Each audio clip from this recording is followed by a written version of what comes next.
Trey, back with another video. And today I'm gonna be talking about why some people associate Jesus with Pisces, and I'm gonna break it down for y'all in this video. So, one thing about it is the fish symbol. Now, I know you've seen the fish symbol on the back of someone's license plate, or near it, should I say. It could have been near it, not actually on it, but you never know.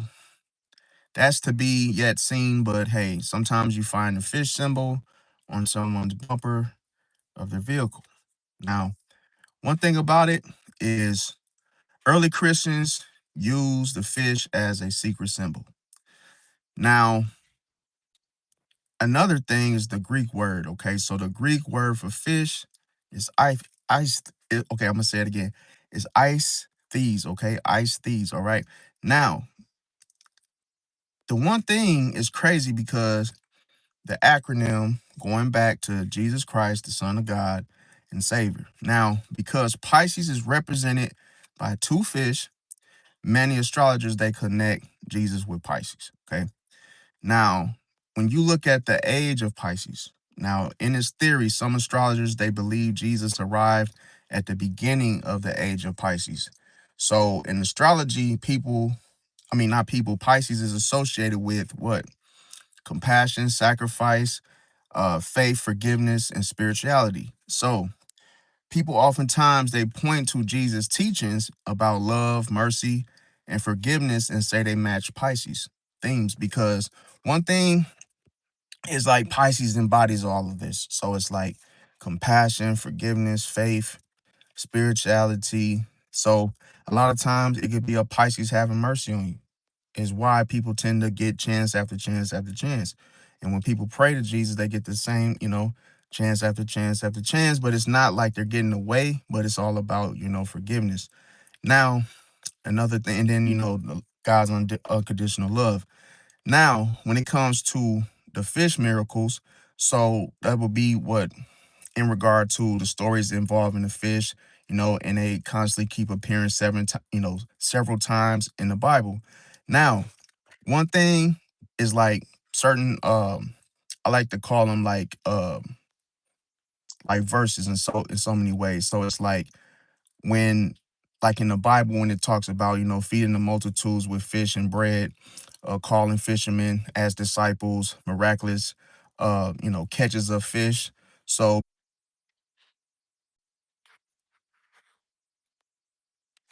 wait, am I still froze, bro?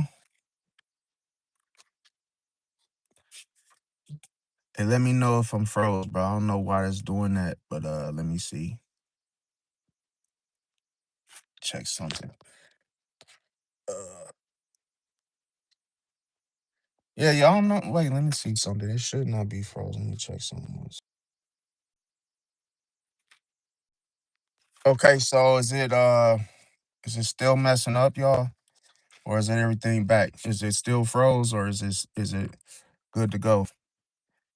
Let me know in the chat. Let me see. Welcome everybody that just came in. Oh, okay, okay. Appreciate it, Jared. I'm not sure why it's doing that. Let me see. Okay, Donnery, appreciate it. It's probably because of the heat, probably. But yeah,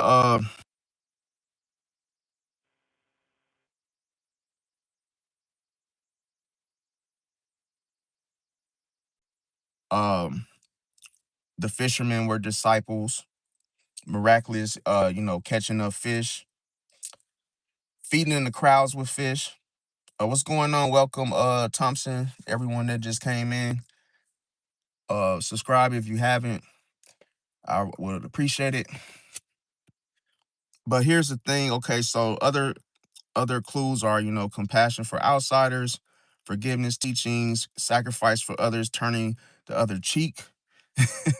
you know, I know how turning the other cheek, it sounds like, no diddy, but it's kind of like a lot of people don't understand what that means.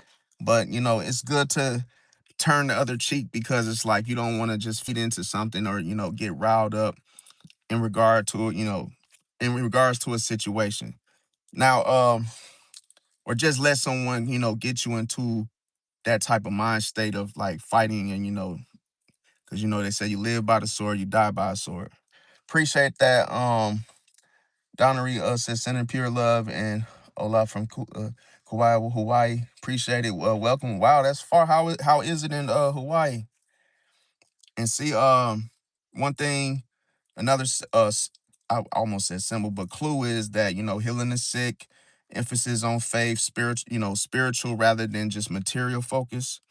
Mercy over judgment, love thy neighbor, deep empathy, and calm in the storm, just universal love, humility, like I say, spiritual awakening, selflessness, faith, which is unseen. So that goes back into what you can't see. Focusing on the soul, service to humanity, symbolic language, spiritual leadership, inspiring devotion. You said no place like home. Damn. Yeah, it's crazy. Yeah, I gotta actually get out there someday. Um, Now another thing is sensitivity to suffering, and then another thing I'm gonna mention is give you guys one of the biggest clues is that when you look at the whole symbolic connection, so it's like Jesus plus the fish symbol plus the water symbolism, compassion and forgiveness. See, so that's why a lot of times many astrologers they associate Jesus with Pisces energy, even though nobody knows Jesus' actual birth date. Okay, so nobody can verify zodiac sign. Now another thing is that and these are like some more uh clues to point out that people oftentimes miss. Like I say, the fish symbol, because I'm gonna give you guys an example. Early Christians used the fish symbol. Why? Because Pisces is represented by the fish. And the interpretation is that, fish became a symbol of faith and spiritual identity. Okay. Then the next one is the baptism in the water. So here Jesus was baptized in the Jordan River. Why? Because Pisces is the water sign. Interpretation of that was water symbolizes spiritual rebirth. Now, when we talk about the fishermen, we are referring to the disciples. So here it's like several disciples were fishermen. An interpretation of that is that the fish imagery appears repeatedly. See, and then when we talk about feeding the multitude, an example of this is like the loaves with and fishes. So here the interpretation is providing spiritual and physical nourishment. Now, when it comes to the compassion for the outcast, spending time with the societies, when society basically was, rejecting people. So the interpretation of this would be that Pisces is associated with empathy. Then when we talk about when we talk about forgiveness, it's almost like forgive them. And then the interpretation of this is that Pisces is oftentimes linked to mercy, or what I said at the beginning of the live. And then when we're talking about sacrifice, it's all about putting others, before self. And the interpretation of that is selflessness. And like I say, it's common for Pisces to, be that way.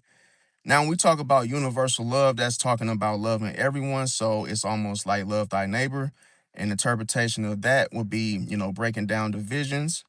And remember, this is most important, dissolving all boundaries. Where you think that would come from? See, and that comes from helping people regardless of status.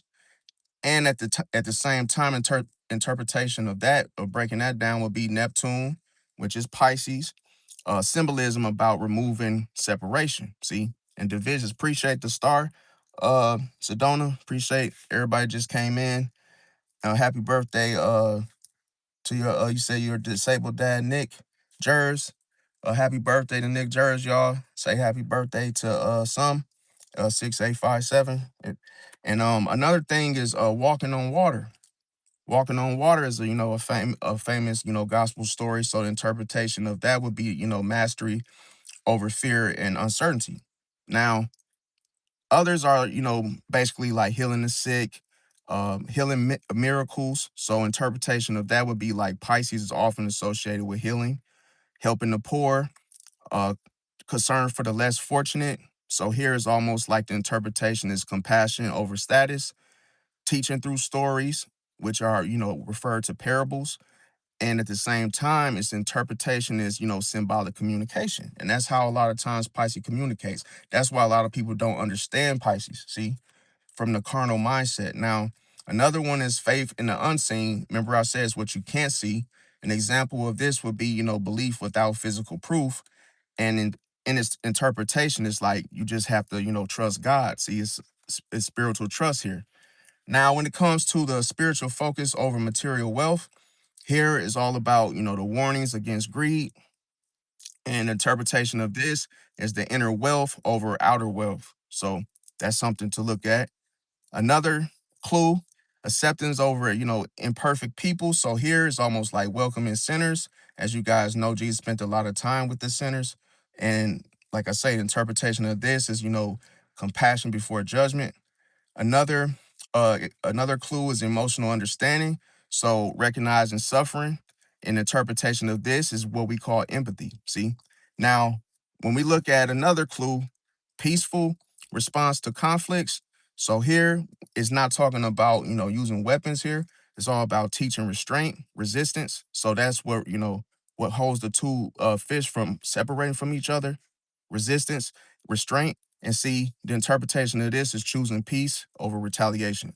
Now, another clue is service to others. So here it's almost like the washing, of other disciples' feet. Interpretation of this is humility. And then, like I say, the last one, redemption. So it's usually an example of this is like people changing the past, the past lives, or how, what they used to do and they don't do it no more. So here's all about transformation. That's the interpretation. Now, there's some other ones, but like I say, I'm gonna, there's so many more. Like I say, just the using of water, comforting the grieving, encouraging forgiveness, seeing value in everyone, nonviolent teachings, um, focusing on the soul. Like I say, showing patience, extending peace and grace, and see love over fear, because fear is what you hold back. Fear is more of a low vibrational type of, emotion that a lot of people use to live with, but you absolutely can't move forward with fear. Now, another thing is self-sacrifice, excuse me, helping strangers, inspiring hope. The fifth symbolism goes back, throughout the whole tradition. See? Now, another thing is association with the age of Pisces and its theory. So it's almost like this. It's a lot of messages that are centered on compassion and forgiveness, and that's just like all throughout the Bible. Okay. Now I'm gonna give you guys a powerful metaphor here. Okay. So here, people who connect Jesus to Pisces, the symbolisms, oftentimes they say that the fish wasn't the clue, the compassion was the clue, the forgiveness was the clue, and the willingness to help people other people ignored was the clue. See?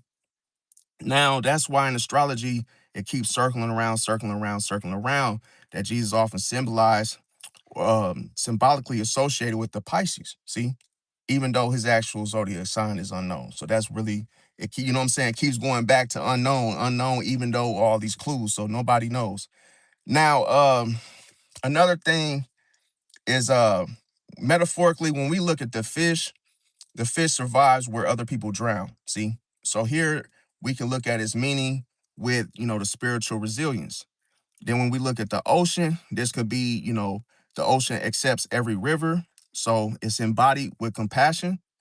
And that compassion is just for everybody. See? Now the net is metaphorically related to the fisherman.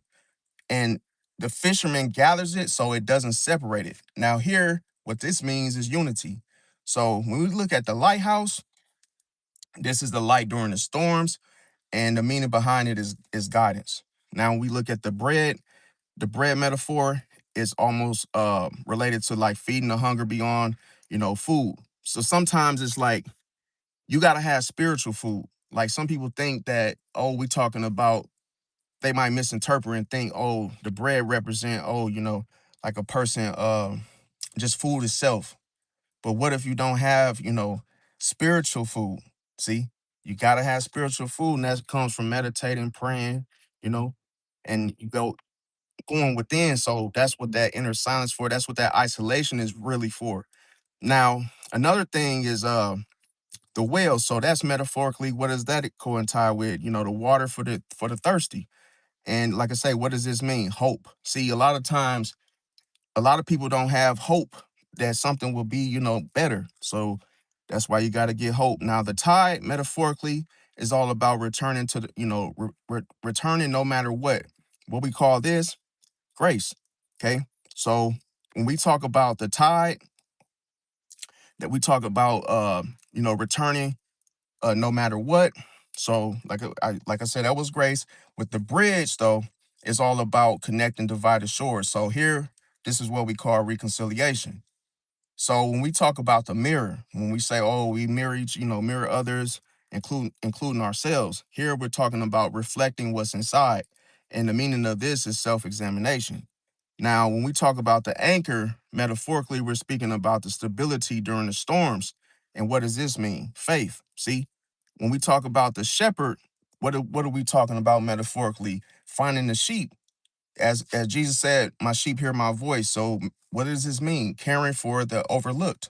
See, the sinners. Because you gotta understand, people overlook sinners. They look at, oh, they're bad, so they don't go near them. See, they don't show no love to them. They judge them. See, now when we look at the candle, metaphorically, this means that one light removed darkness. And that, what does that mean? Going back to hope. See, so the seed, which they say the seed is planted. So what does this mean? Metaphorically, it means the small beginnings become great, but it starts off small. See, and that's how it becomes great. And what does this mean? When we break it down, transformation. Now the rain, see, metaphorically, the rain falls on everyone equally. So the meaning of this is unconditional love. When we look at the river, what does this metaphorically break down to? It means that it's always moving. So what does this mean? Growth. When we look at the door being open or closed, metaphorically, this means that the opportunity to change, see, to have um, a new heart about something. It's like when you change your life, you want to do something different. See, you don't no longer do the old thing you used to do. And what do we call that? That's the redemption. Now we look at the compass. Metaphorically, this is the direction when lost. And but when you're found, what is the meaning? Now you begin to walk in your purpose. When we look at the harbor, that is metaphorically the safe place during storms. And what does this mean? Refuge. When we look at the boat, metaphorically, this is carrying others through rough waters. And the meaning of this, when we break it down, is service. And when we look at the pearl, metaphorically, this is the value hidden beneath the surface. And what does this mean? Your inner worth. See, now I could go on all day with this. It's like I say, I so many different clues, but like this, I'm gonna just save that for another video, or unless you guys want me, I can always come back to this later. But most importantly, the two fish, metaphorically, the balance between the physical world and the spiritual world. So a lot of people just gotta, they don't understand, like, yes, that all ties in with that as a clue. Now, another thing is that it wasn't the symbolism isn't the fish being powerful in itself, okay? It's that the fish can move through the depths that other people fear to move to, okay? So the ocean doesn't conquer with force.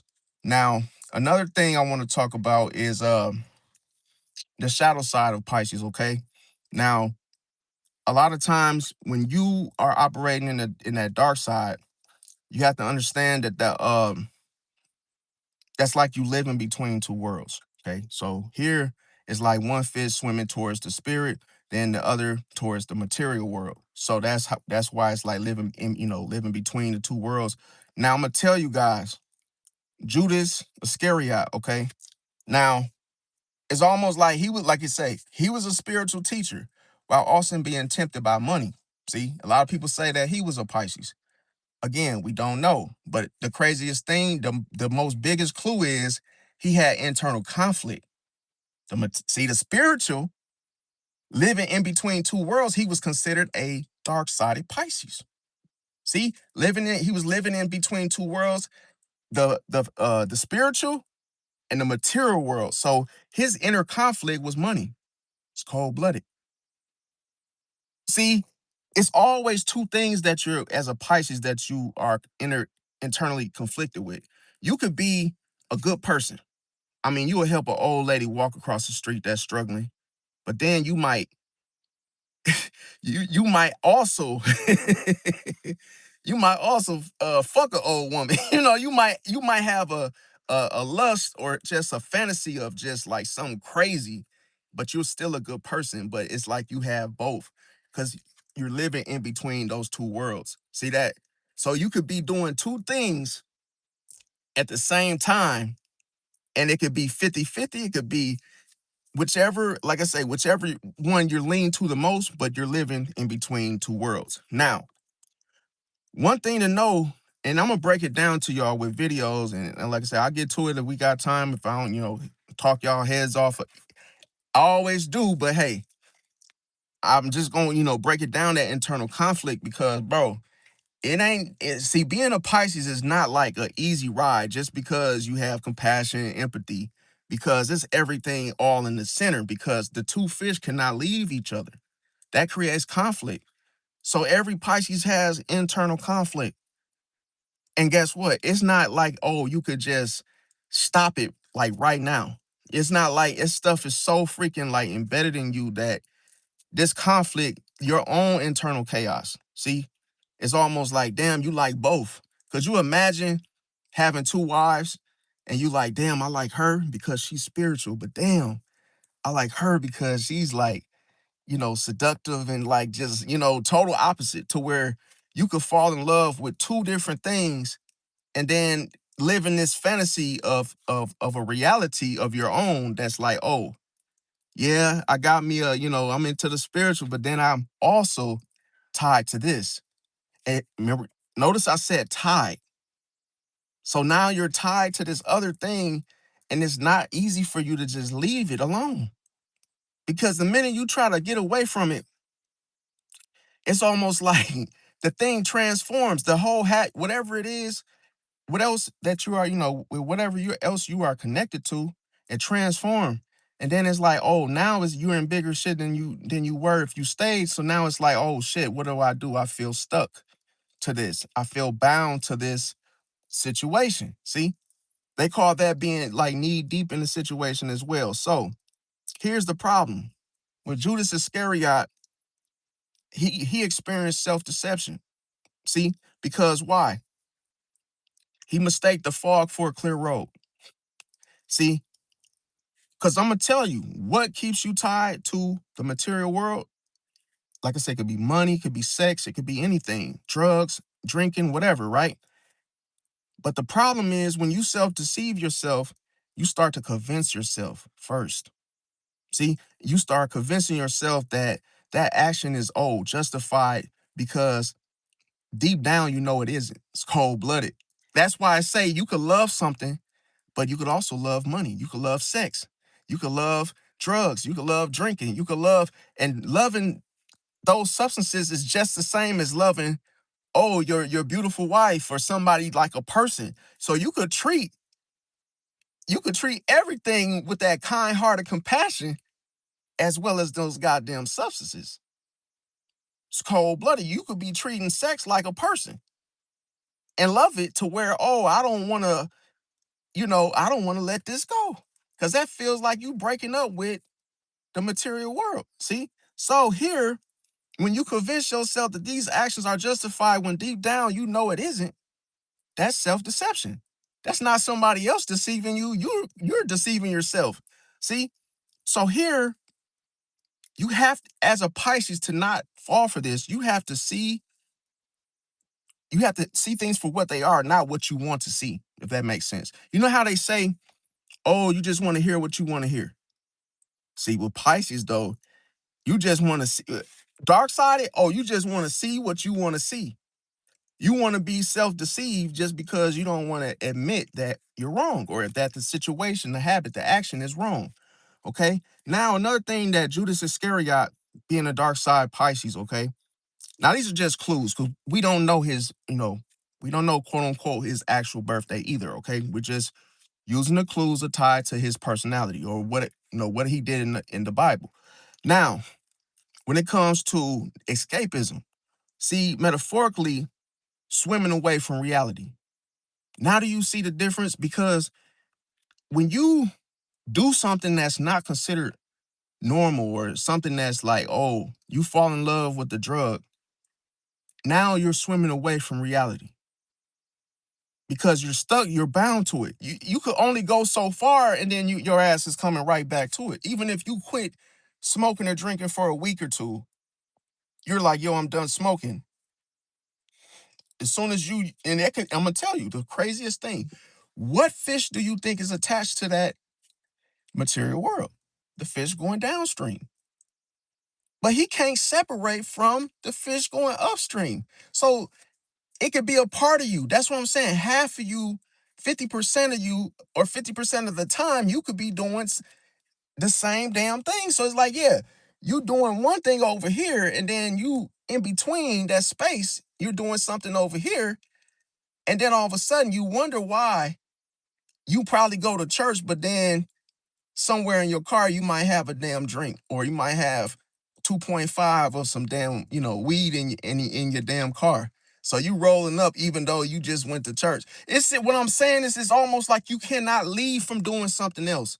It could be very difficult for you to separate the good thing to do and just stick to that. Because part of you, that internal conflict is you could go to church, for instance. You could do something that's considered the right thing to do, right? And then when it's time to go to sleep, that girl hit you up. She wants you to come over and clap them cheeks, bro. And you just like, oh man, damn, bro. I just went and was I was just redeeming myself this morning, and now she calling me to come do the thing that I had been doing. See? And then it's like you could say to yourself, oh man, I'm gonna stop doing that. But bro, you could be bound to that until you really are fully delivered from that, bro, because you could still, leave and go and then do it. You could be doing both. And then you might feel bad, like, damn, why am I still doing this? Because I'm telling you, you have internal conflict that you got to work on. And I'll tell you guys how, you know what I'm saying, at the end. But anyway, another thing is what you have to do, see, you got to face the truths, but when you're dark sided, this is what you do. You're avoiding the difficult truths. See, that's why you're bound to it. That's why you keep doing it. It loops. See, it becomes a pattern. You could be, listen, you could be deceived by you. Listen, you could be fooled by your own illusions. That could be an illusion that you have that you just keep going back to something that you know is not good for you because you're avoiding the difficult truths instead of facing them and conquering them. See? Now, another thing with Judas Iscariot being a dark side of Pisces, sacrificing integrity for a short-term gain. If y'all really, bro, if y'all find out what did Judas Iscariot betray Jesus for, a few shekels of silver, bro. A few shekels of silver, bro. He sold out Jesus, bro. And guess what? A few shekels of silver ain't shit. It ain't a lot of money, bro. It ain't a lot of money, so that tells you something. He was so this money is like an addiction. It's like this money fantasy was so strong on him internally. Internal conflict made him just sell out the person he had been rolling with as a disciple, a fisherman, rolling with, getting the word embedded in him, feeding on that spiritual nourishment, and then having that internal where, oh, I'm doing both. I'm being shiesty and spiritual at the same time, but that's not real. That's not reality, bro. So a person, why they stay stuck like that, is because they're not facing the truth. They're trying to self-delusion themselves that this ain't that bad. See, but you're dead wrong. See that? Now, the thing about it metaphorically is that you cannot trade the ocean for a bucket of water, bro. And that's what Judas did, bro. You see how foolish and stupid, like, and then I'm gonna tell you, when Judas sold Jesus for a few shekels of silver, what did he do as an ending result? He took his own life, bro. He didn't even allow somebody else to take him out. He killed himself. Because I'm going to tell you why. He already died when he betrayed his. See, when he betrayed his teacher, bro, he already was dead, bro. Remember, a Pisces detaches first before they actually leave a situation, bro. He was already dead when he sold out. When he sold Jesus out, he was already dead, bro. It just didn't physically, it had to catch up. He just didn't physically do it yet. You see what I'm saying? So he was already cooked already. It was just a matter of time when he just, took his own life. But here's the thing. The reason why he took his own life, because he could not control himself, bro. He could not separate the two.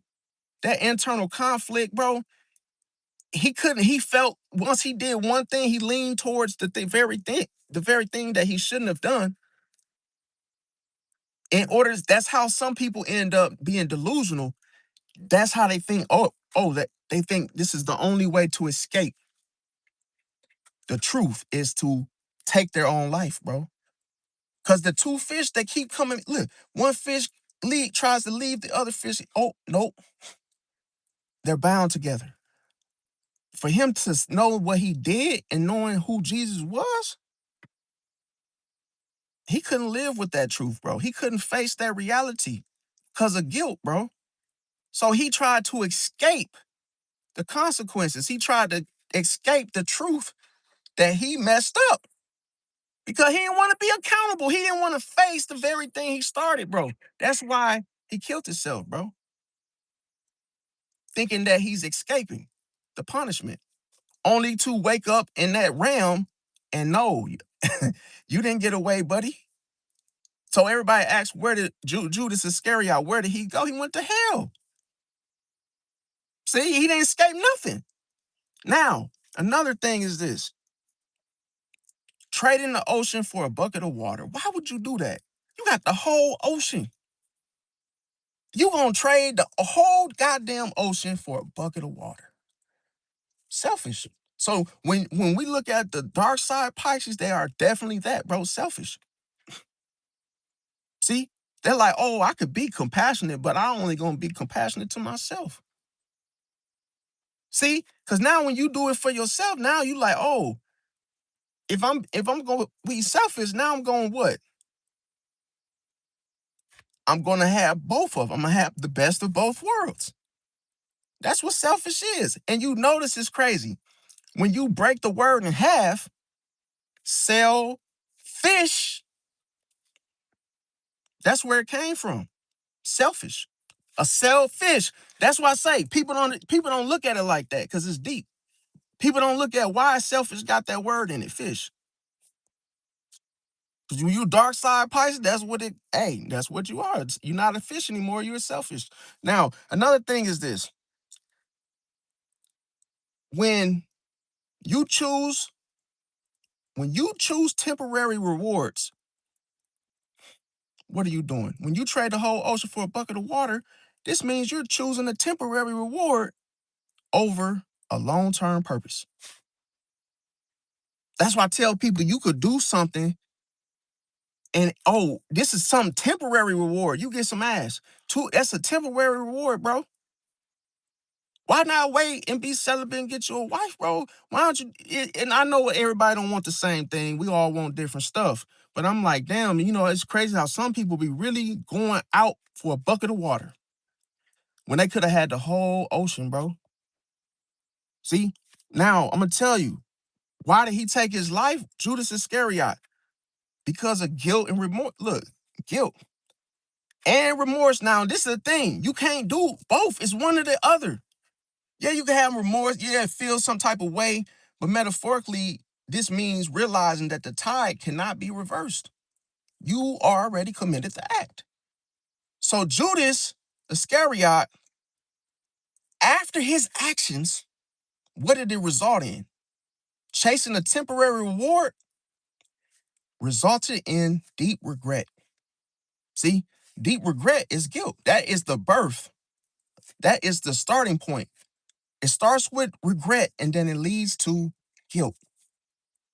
And we all know what that feels like, even myself. Oh man, I shouldn't have done that. Damn, why did I do this? See, why did I do this? Because, and why do we say that? We say that because of the strong emotional consequence. We're not saying we shouldn't have done that because we just woke up and said, damn, that was a bad idea. We are feeling that strong emotional consequence. See, you could go to jail and that's what you are upset about. You're not upset, or you're not so much upset about, oh, I just woke up and realized I was wrong. No, because you got caught. See, and now you got to pay the consequence. So now that's why you saying, oh, I wish I wouldn't have done it. It wasn't worth it. That temporary reward wasn't worth it. You was looking for street cred. Maybe you just wanted that you hated that person so bad you took their life or whatever it was. Now you realize the difference between the two, that it wasn't worth it. See, most people do a decision like that because they're trying to juggle two different things at one time. Oh, I really like this person, but I hate them too. So I'm gonna just be cool with them until, a certain amount of time, and then I'm gonna take them out. Can't do that, bro.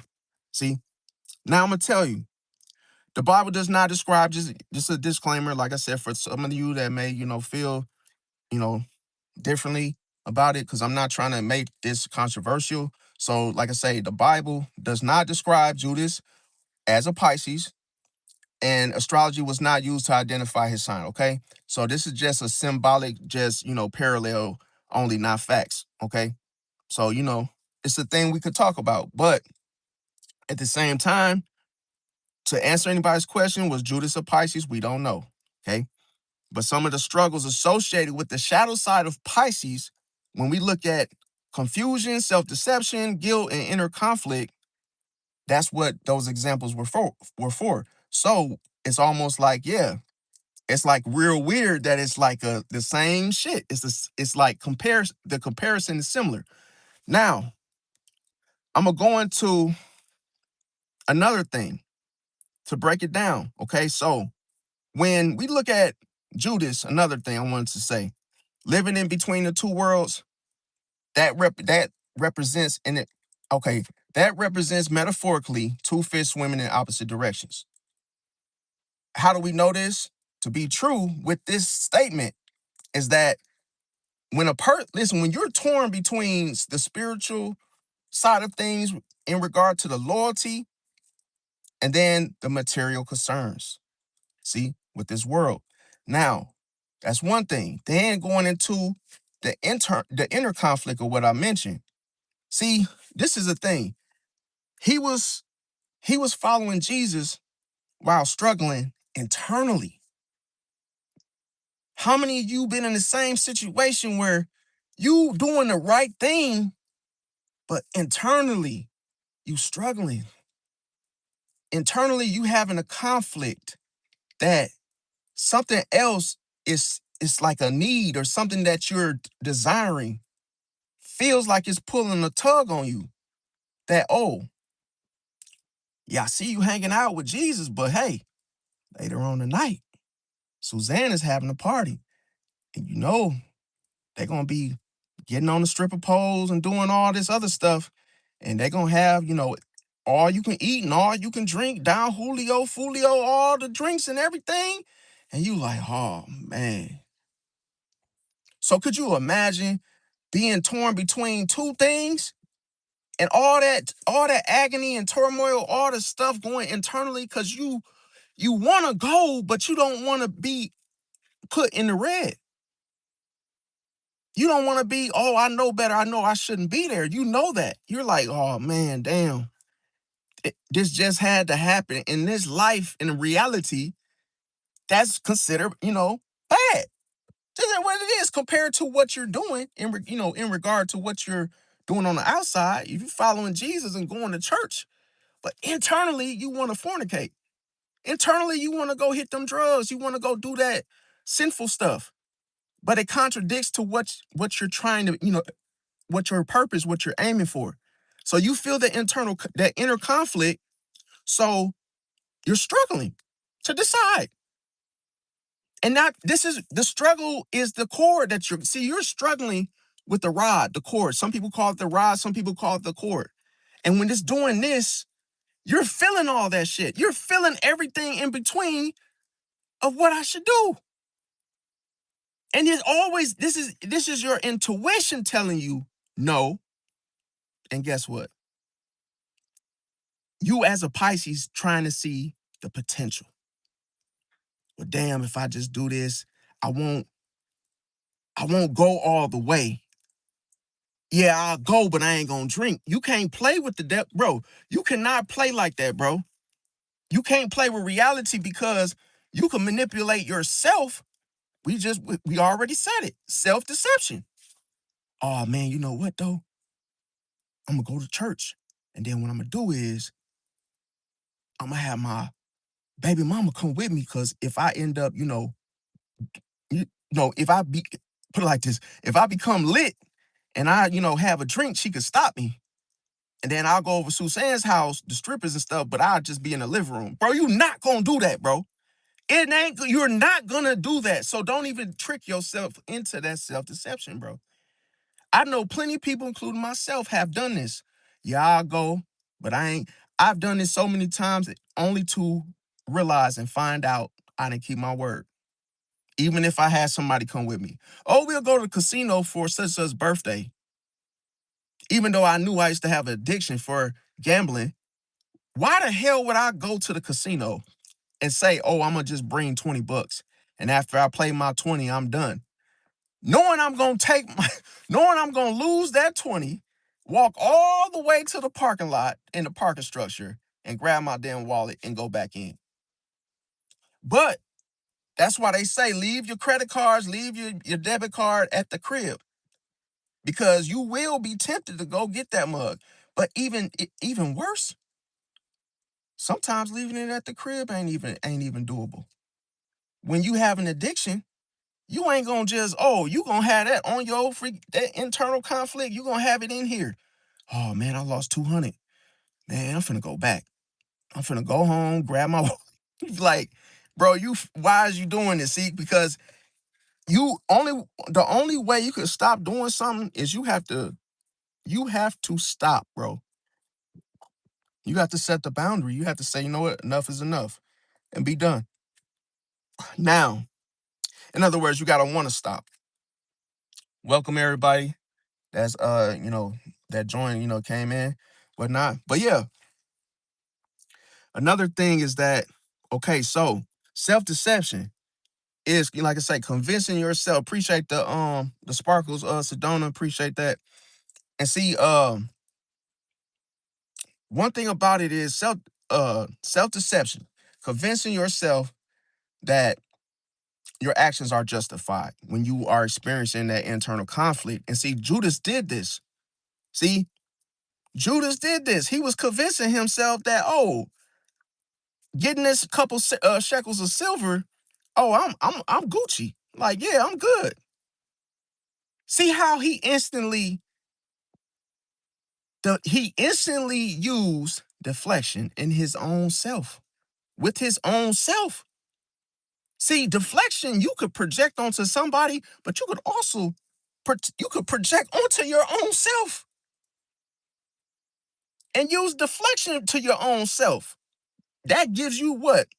The reason to push it off to somebody else. You could project with a substance. You could be drinking and hey, you could get drunk and then hand that drink over to somebody else. That's the same thing as projection. Oh, I'm a drunk alcoholic, and guess what? You're gonna be one too. So I hand you my damn, oh, I drank half, take it to the head.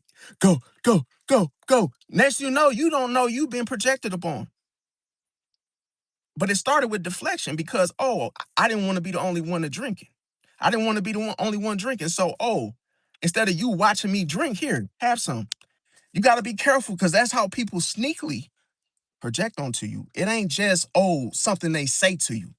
They can actually give you the same addiction they have and make you addicted.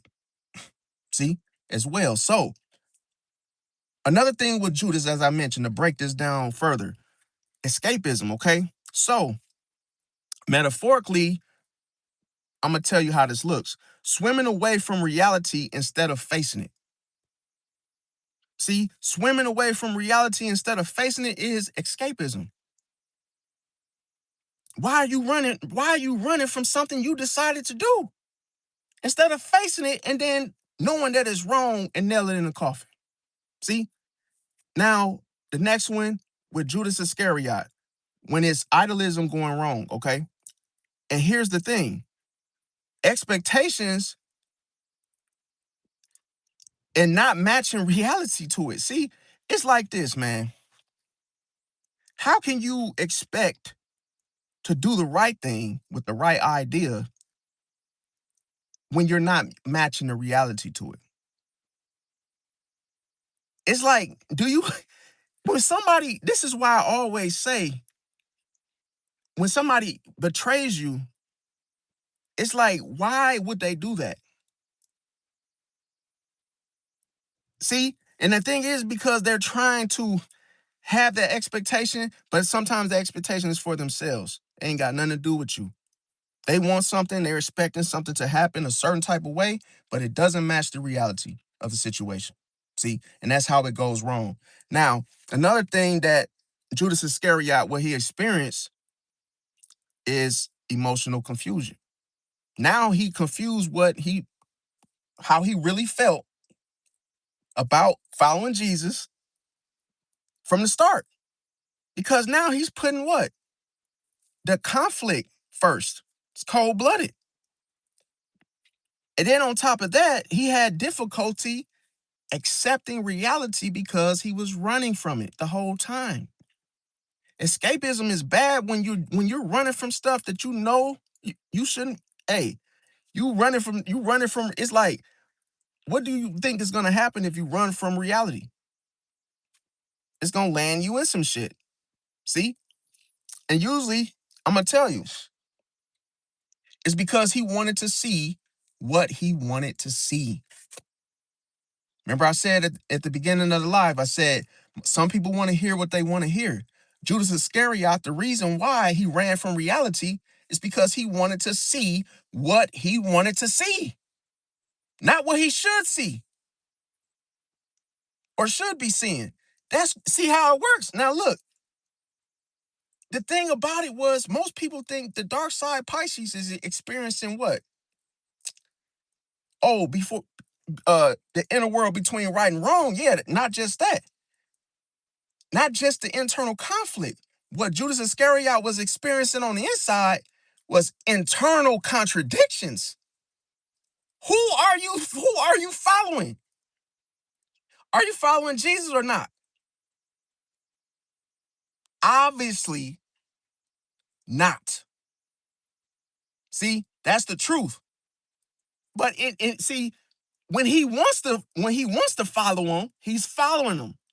But see how he wants to do both? So now he's filled with just not what? Just not internal conflict. It started with that. Now he has internal contradictions. Because how can you say you're standing up for something, for a cause, and then you're not?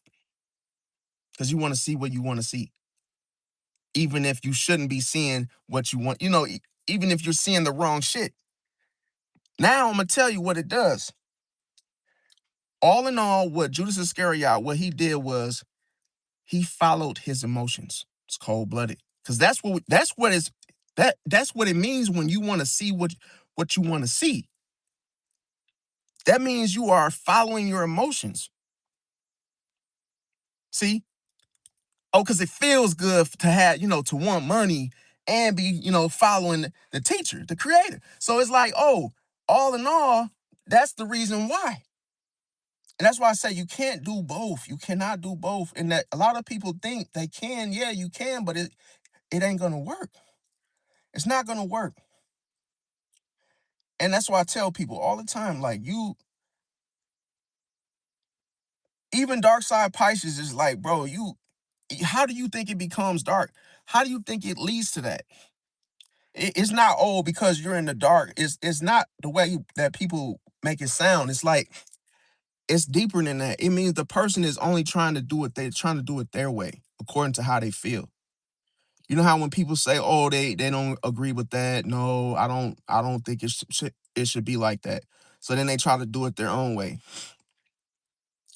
Okay, so the next thing I'm gonna talk about, give me 1 second, y'all, is okay, so see, okay, all right, let me see. Okay, I see where I'm at now. Uh, now everything. See, I'm gonna tell you another thing. Okay, so let me see. So I think I went over. All right, so where? Okay, I see where I was at. Okay, so the internal contradictions. All right, now the thing about it is,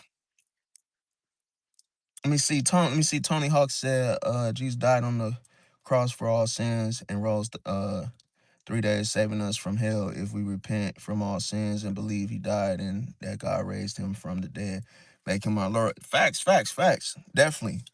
Yeah, I believe that as well. So the thing about it, like I say, with Judas, another thing I wanted to say is let me see here. Okay.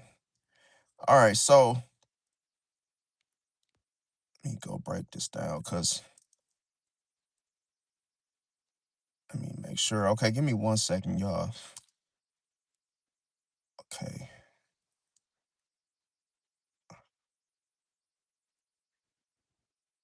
All right, I see where I'm at. I'm gonna have to start using my spreadsheets because this is a little this is like throwing me off. Give me 1 second, y'all. Okay, so let me make sure.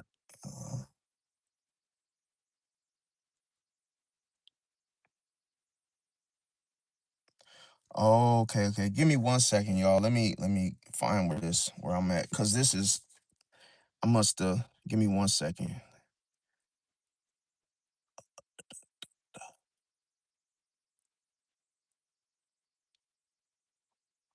This where.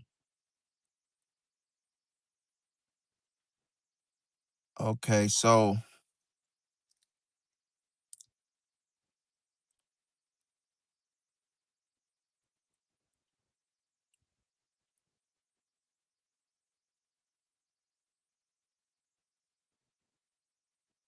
wonder why this is. Okay, okay. I see where I'm. Oh my god. All right, so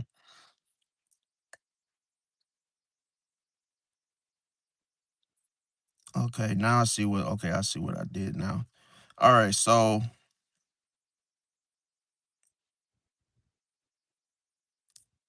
let me turn this back on. All right, I'm back. So the thing about it is where I left off, internal contradictions. Okay, so this created the the internal contradictions because he followed emotion over wisdom. See, and that's why you gotta be careful because you can feel strongly about how you feel, or once you process things about concerning what you want. Sometimes what do? You start reverting to the very thing that you don't really need. Okay, now another thing that he experienced was the symbolic fog. Okay, so here it's like he started to lose sight of the bigger picture. See, he started to lose sight of the thing to do, the best thing to do, and on top of that, he started to what? Misjudge the consequences. See, that's how sometimes you could do something and you're only focused on one tiny little fragment of the situation or decision, only to find out that, oh, there's consequences behind that, or what's behind it. If I do this, I make this decision, this could happen. And then he ended up, experiencing regret after the fact So all of these things started hitting him all at once. And now it's crazy is because it started to affect him. So now he's not even conflicted just by what he did. He's conflicted by guilt. All these different emotions. So it caused him to lose sight of what the bigger picture was, meaning wisdom behind it. So he experienced feeling trapped by choices, because this is not a good thing when we look at finger foods. Okay, sometimes when you have all these different choices, that causes confusion. Oh, I could do this, or I could go over here, I could have this, I can have that, I could do all these different things, but you can only do one thing at a time. At least focus on one thing at a time. So having all those choices, it ended up trapping him. See, he experienced a deep remorse. He had a spiritual crisis, conflicted loyalties of, oh, I'm loyal to this. Now, who am I loyal to? Because I'm comparing it to something else. Hidden motives, private struggles, and emotional weight. See, not only if you ponder or you are thinking about a choice that you should make, this was what we call, people being tempted. It's like it puts pressure on you emotionally to pick, to choose, to do the very thing that that you're thinking about internally. And it's like, oh, you might try to make room for it. That emotional way in which you feel, like they say, pressure bust pipes. All of a sudden, you start to, oh, I still got to do this. See, you start trying to, spread the, like spread on or jam on a bread, and you're like, oh, I gotta, spread jam and bread on both sides. I gotta have both. It's like, no, you don't. You don't have to have both. You just want both. See, and then on top of that, this is where the delusion comes from. Being faced with the illusion, this made him want what? A different outcome. You cannot change the outcome. If there's a consequence, there's a consequence. You cannot make up an outcome and say, oh, well, I won't be held accountable if I do this because, oh, I'm one of the fishermen, I'm one of the disciples. Oh, he'll just, let me go scot free, or not take it personal, in other words. But then what did that lead to? Disappointment. See, because of that false expectation. Now, another thing is why you're not supposed to make decisions out of your emotions, because these things can happen as well to a person that's not Judas, right? Fear, doubt, misplaced trust, rationalizing actions, emotional isolation, losing direction, and internal turmoil, difficulty letting go. See, now another thing is what this causes is living in possibilities instead of reality, confusing desires with truth, symbolic fall from grace itself, ignoring warning signs. Because when you want what you want, then that cuts off your intuition. It's like, oh, instead of, you doing what you should do, you end up trying to do what you want to do. Then you start to struggle with identity. Now, who are you after you betrayed Jesus? Now, who are you? See? And then on top of that, you are, conflicted between your heart and your mind now. See, that's what happens when you are juggling two different things. See? Then you start to conflict between your heart and your mind. And you do not want the heart and mind to be going at it, because now what are you going to do? You might try to check out. You're going to try to escape because of the heavy emotional weight that you put on yourself with these choices. And what does it lead to? Feeling misunderstood, carrying secrets, emotional burdens that you start to feel, and then the regret becoming what? Becoming overwhelming over time. So it's like it builds and builds and builds, and then boom, you can't take it anymore. See? Now, going to the dark side of Pisces. And like I say, as it relates to Judas Iscariot, the shadow side of compassion. Man, listen, man. Imagine on the light side of things, you have compassion. But then there's a dark side to compassion. When you have the shadow side of faith, when you have the shadow side of hope, When you have the shadow side of loyalty, sacrifice, imagination, trust, beliefs, the shadow side of forgiveness. It's like you're not really forgiving people. You're conditionalizing it where, oh, yeah, I forgive you until you leave or walk out that door. Like until you come back tomorrow. Then I'm mad again. Like it turns to evil, at that point. Could you imagine like dark side Pisces has the same strengths as the light side, but as I mentioned, the shadow side of compassion, the shadow side of empathy. See, it hit different. Then the shadow side of the two fish.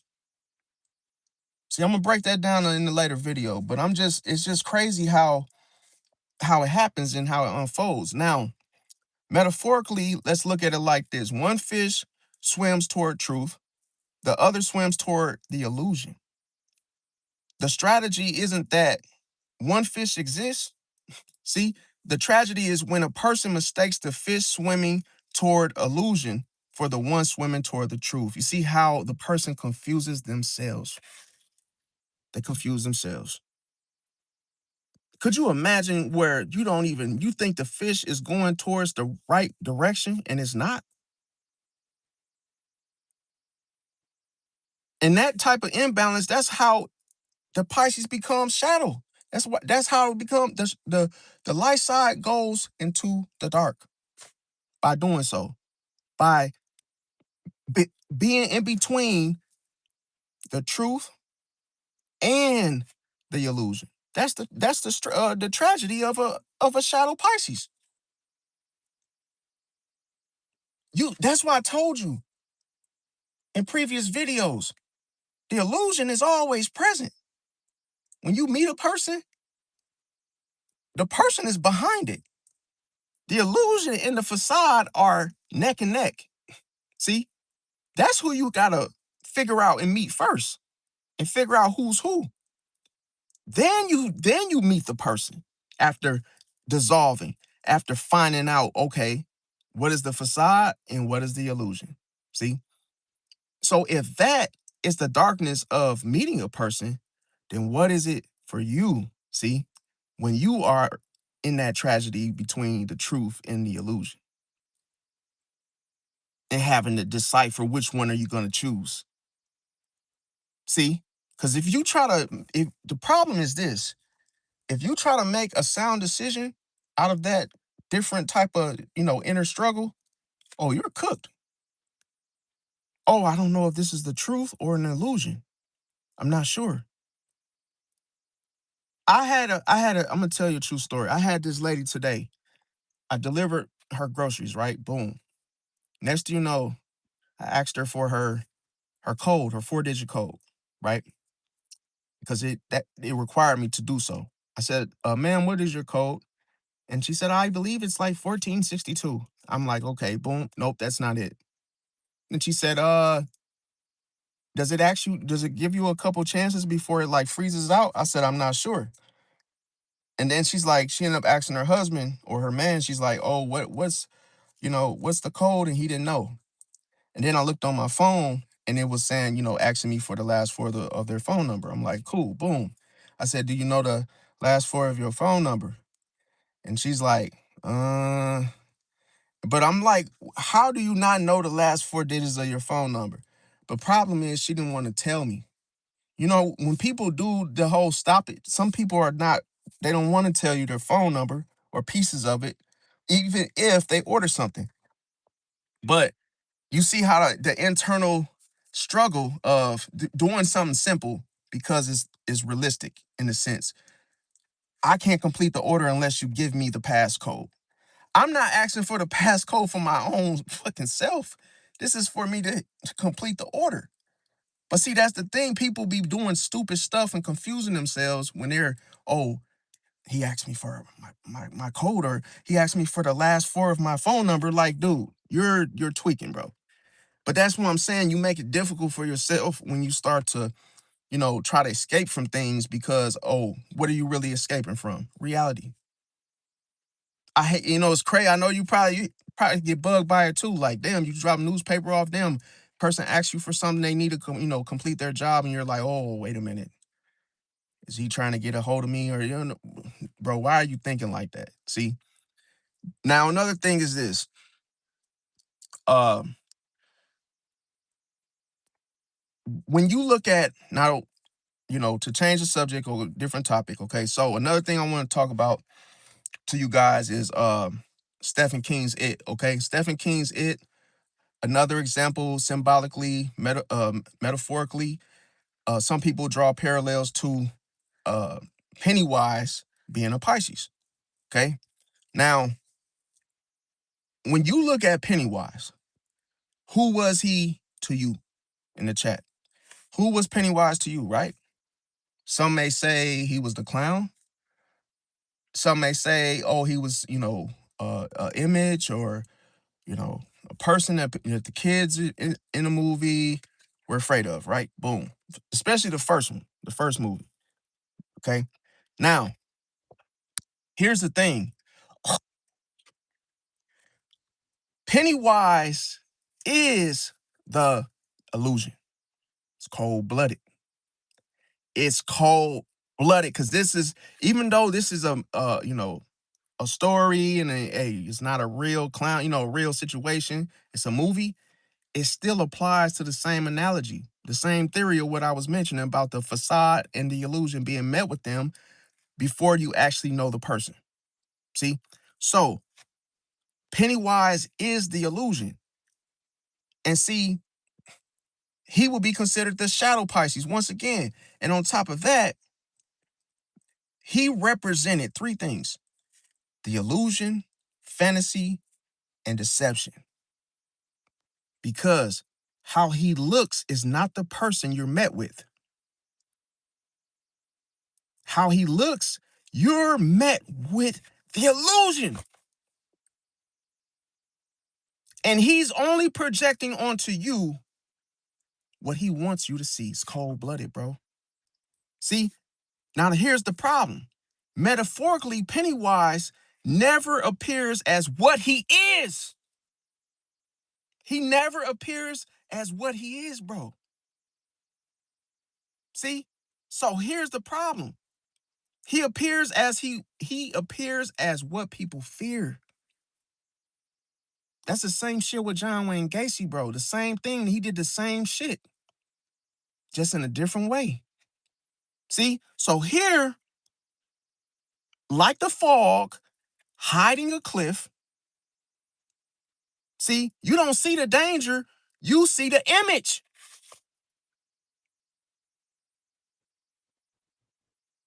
See? And that's the problem. People are so caught up in imagery, bro, how things look.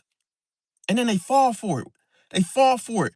And then they like, oh, the fear kick in, and they're like, oh shit, this ain't what I thought I saw 20 feet away, because you fell for the image. See? Now here's the problem. Pennywise is your typical Pisces all day long. Why? Because he dissolved all boundaries, bro. I cannot make this up. I'm telling you guys. He dissolved all boundaries. I'm going to tell you. How? By being a Pisces, being ruled by Neptune, right? And I'm going to tell you, what does Neptune do in regards to Pisces, right? Blurred lines begin to happen between reality and the imagination. It's cold-blooded. And the blurred lines are all through it. That's why nobody can really see what it is. But also the illusion. Nobody can really make sense of who they're really meeting because the illusion's in the way. That's why it's never clear when you first meet somebody. Oh, you hear people say, oh, it takes weeks to get to know you. I don't know you. I got to get to know you. You're never going to touch the surface, bro. Because all the shit below the surface comes up first before you ever get to its core, meaning the truth of that person. Nobody's walking around with truth on tattooed on their head saying, oh yeah, you could trust me and I'm the truth right off the bat. No, they're not, bro. See, you will always see the image of every celebrity. If you see Tiger Woods, you don't see who he is behind off camera. You see the image. And you're stuck with that narrative. Oh yeah, he was a good golfer. Yeah. But all the shit that's going on in his household, who he is off camera, you never met him. You never met him. You only met his image. You only met his illusion. You didn't even get to him and what he about. You fell for his image. That's why people. That's why people idolize people, which you're not supposed to do. Because what you're doing is when you're clapping and oh look at him and that's the celebrity, my favorite celebrity, Michael Jackson. Oh man, you start crying and clapping and whatever. What are you doing? That's idol worship. You're worshiping an image. That's not even the person. Even if it was, you shouldn't do it. Either you shouldn't do it anyway. But here's the thing: the children in the movie It, bro, they don't know what's real. This is, bro. Listen, man. The illusion, man. Listen, people get hypnotized by the illusion, bro. The image, because the image seems so real. I seen a situation where Chris Brown performed on stage, right? Well, at least that's what people thought. And guess what? The truth was that was not the real Chris Brown. It's cold-blooded. That was the illusion. See, that was the illusion of Chris Brown. So that means that someone on that stage, oh, they look like Chris Brown, they dance like Chris Brown, but oh, they didn't know that, oh, that wasn't him on stage. But it looked like him. See, that's why people, oh, so quote unquote, get cloned. Gucci Mane. That's not the real Gucci Mane, but oh, he looks like him. Oh, he raps like him. His bottom jaw, no, the ice cream cone tattoo on his face, that's him. No, it's not, bro. It's the illusion. So why do you think people would rather draw the illusion? Because it outweighs the facade. Fuck deception. I'ma just make them look like it and put him on stage. Who's gonna question it? If he sounds the same, looks the same, people are going to be sold on the illusion. It is much stronger. The image is much stronger than the facade could ever be. So that's why people would never know the truth, because why would the truth matter when they'll buy the image? The brands are images, bro. McDonald's, Burger King ain't nothing but an image. You love McDonald's because of that red freaking logo, bro. You are attracted to that logo. So all in all, you would never meet the owners of McDonald's, bro. They will always sell you the image, bro. They will always sell you the product, bro. You're eating something and you don't even know who's behind the shit. And you could be crazy. I'm gonna tell you, just like Tommy Hilfiger, it was a brand clothing where the owners of the brand were racist. And guess what? Guess who's buying all their shit? The very people they don't like. It's cold-blooded, bro. Because the illusion is that, oh, this was made for everybody, but you don't even know the owners. You ain't even met them. And guess what? You never will, because you fell for the illusion. I said this. Once you fall for the image, you're cooked. Because your mind is so wrapped in, listen, your mind is so hypnotized to the image that even if it was a fake version, you would never even question it or notice. See? And this is the thing. I'm gonna tell you. The kids in the movie, they don't know what's real. They don't know what's imagined, and they don't know what's supernatural. See? So metaphorically, a dream that leaks into reality. See? And then on top of that, Pennywise lives in what? Oh, does he live in a circus? Oh, does he live in a cave? Oh, does he live in a park? Where does he come from?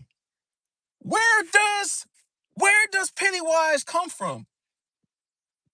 Anybody in the chat want to take a guess? I'm gonna tell you. Where does Pennywise come from? He comes from the subconscious. The illusion is birthed, it is born from the subconscious, bro. Now do you see how powerful it is?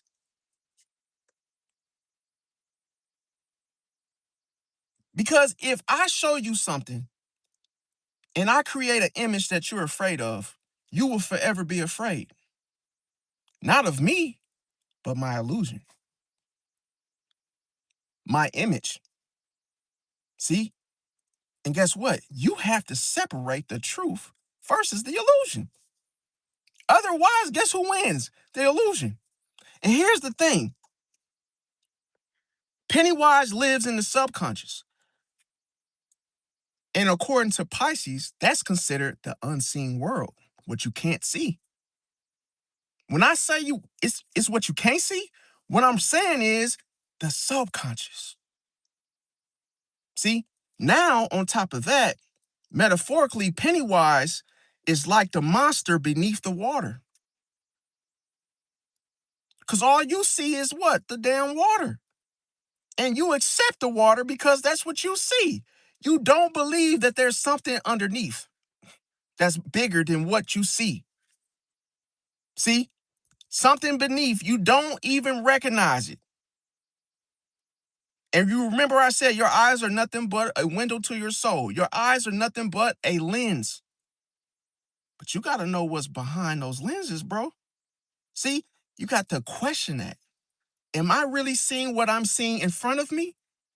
Because you got to look all the way around it, all below it. You can't just look what's in front of you. See, now everyone only sees the surface. See, nobody sees what's below. Now, Pennywise uses fear as a mirror. It's cold-blooded. That's where that's what other people use the same shit. They use their emotion. They use a heavy emotion and they project it onto you. So Pennywise uses fear as a mirror. So all the kids, all they ever see is the mirror. They are afraid. Guess what? Not of Pennywise. They're afraid of themselves being afraid. It's cold-blooded. See?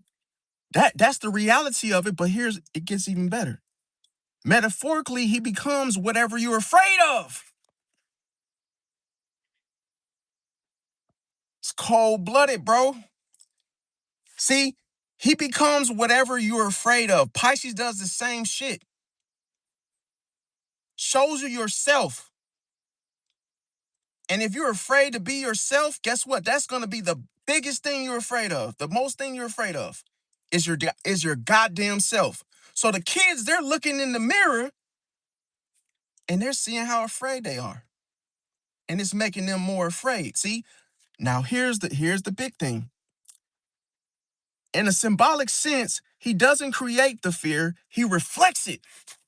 So does Pisces.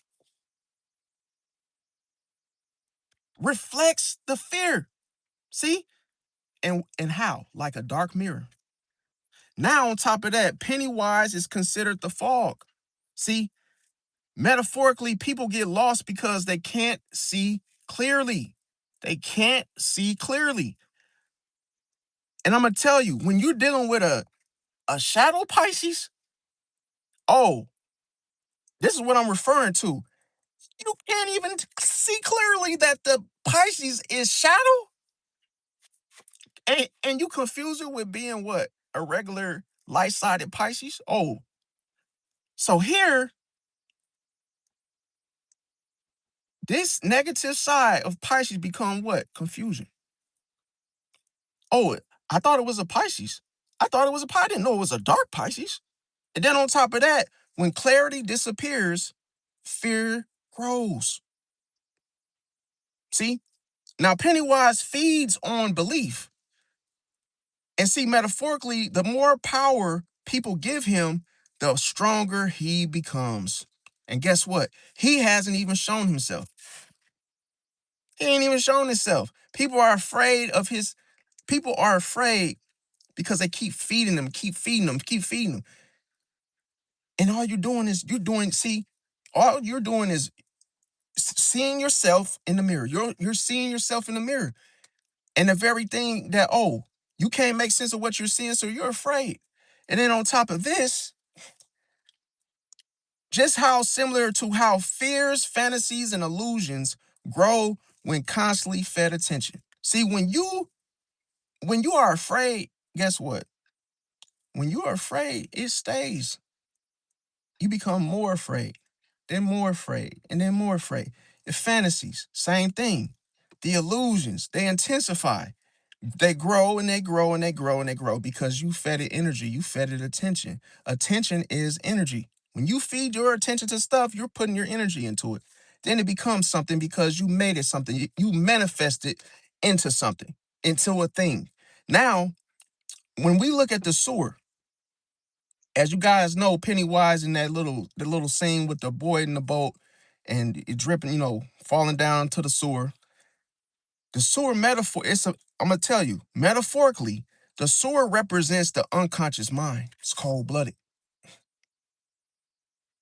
The unconscious mind.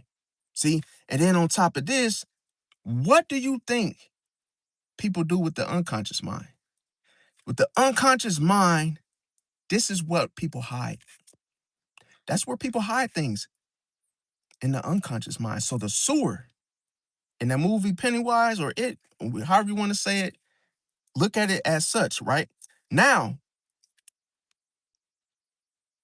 also what's there is what people avoid. See, things people avoid is there. Things people hide, things beneath the surface. Oh, a sewer, just a sewer. See, you don't know what's in there. You can only see what's above it. It's cold blood. I just gave y'all a metaphor. I'm speaking metaphors all freaking day, man.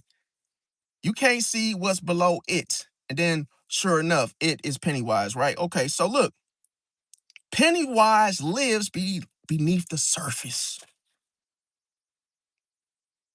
Now, on top of that, which brings me to the next power of Pisces is shape-shifting. Shape-shifting. Pisces symbolism, adaptability, and changing forms. Oh my God. You can meet a Pisces today, will not be the same tomorrow. Might not even look the same, dress the same, sound the same. Now, Pennywise constantly changes appearances. See? Now, on top of this, it's not because he's many things, it's because he's difficult to define. That's what the illusion does, man. That's what I'm trying to tell y'all. And see, on top of that, the two fish metaphor. One fish defines what? The truth, awareness, and clarity. The other fish defines as fear, the illusion, and confusion. So Pennywise symbolically represents what happens when someone follows the second fish. Because you must know that both are there the whole time. See? And then on top of that, the ultimate metaphor that I want to give you guys is Pennywise isn't the clown, bro. He's not the clown, bro. Everybody thinks he's the goddamn clown, man. They think he's the clown. He isn't the clown, bro. Just like people think the fish is Pisces. No, the fish isn't Pisces, bro. See, Pennywise isn't the clown. Pennywise is the fear that convinces you the clown is real. It's cold-blooded, man. Going back to the image that's being projected onto you. It's the fear, man. See, you could look at something and be afraid of it just off. You could go to the hood, bro. The hood is nothing but a neighborhood. But when you look at the hood, you like, oh man, I ain't going there. Or, oh man, that's Chicago, I ain't going there. Because you are afraid because of the fear. See, it's the fear that convinces you that The hood is real. Oh yeah, yeah, yeah. That you put more uh you put more faith and fear, and you believe you're gonna get what? Shot. So you just instantly, oh, you experience that fear, and it, like I say, now you think it's real. Now you believe that it's gonna happen because that's what you believe. So Pennywise is the fear that convinces you the clown is real. So that's why symbolically, some people might compare him to the shadow side of Pisces, bro, because of the illusion, fear, fantasy, escapism, confusion, the subconscious, dreams becoming nightmares. See, not because Pennywise is a Pisces, but because he represents being lost in illusion rather than seeing reality clearly. It's cold blooded, bro. See, that's the thing. Like you can look at the image that because everybody's addicted to the image. See, now I'm gonna tell you, I'm gonna give you guys 50 ways, okay? Because Pennywise, like I say, he symbolically resembles the shadow side of Pisces. Now, the clown isn't the monster. Let's get that straight. The clown isn't the monster. Metaphorically, the mask. Didn't I say the illusion is tied to the goddamn facade, bro? I said that over and over and over and over and over and over, okay? So the mask. And the thing is, Pennywise appears harmless. But I'm going to tell you, the outcome of all of this is people trust appearances more than anything. And we know this to be true because if somebody is on, put it like this, somebody can dress well, and guess what? People will trust him over someone that, doesn't dress, they don't look. If they look harmless, oh yeah, yeah. It's like, no, just because they're dressed a certain doesn't mean anything. See? Now on top of that, Pennywise becomes your fear. Metaphorically, a dark mirror. See? And here, as an example, different people see different monsters. See? So then, as an outcome, fear becomes personalized. See that? Now, another thing is he lives below the surface. And metaphorically, what does this mean? Metaphorically, the subconscious mind. So I'm gonna give you guys an example. Hidden beneath the town, see? The outcome, what? Problems ignored grow larger. See? When you ignore, when you ignore the problems, they grow bigger and bigger and bigger and bigger and bigger. So anything you don't listen, when you fall for that image, you don't know what's going on behind it. But see, that's why I said you're cooked, you're done. Because as all this stuff start growing larger and larger, it overtakes you. There's no way for you to escape the thought. See? Because once you fall for the illusion, which outweighs a facade, then you start to what? You don't notice it until after you reacted. See? After you've made the decision.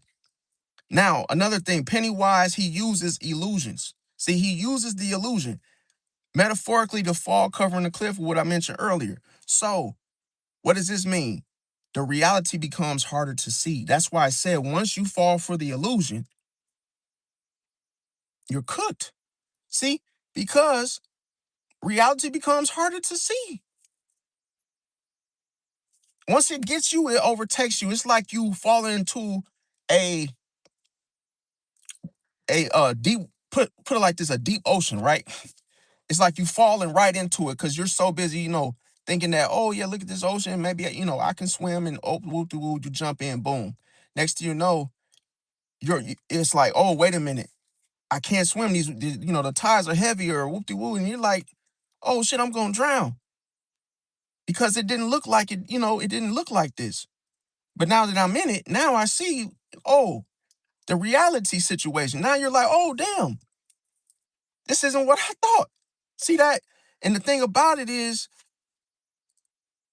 Pennywise, he confuses reality. That's why I said, what changes reality is the illusion.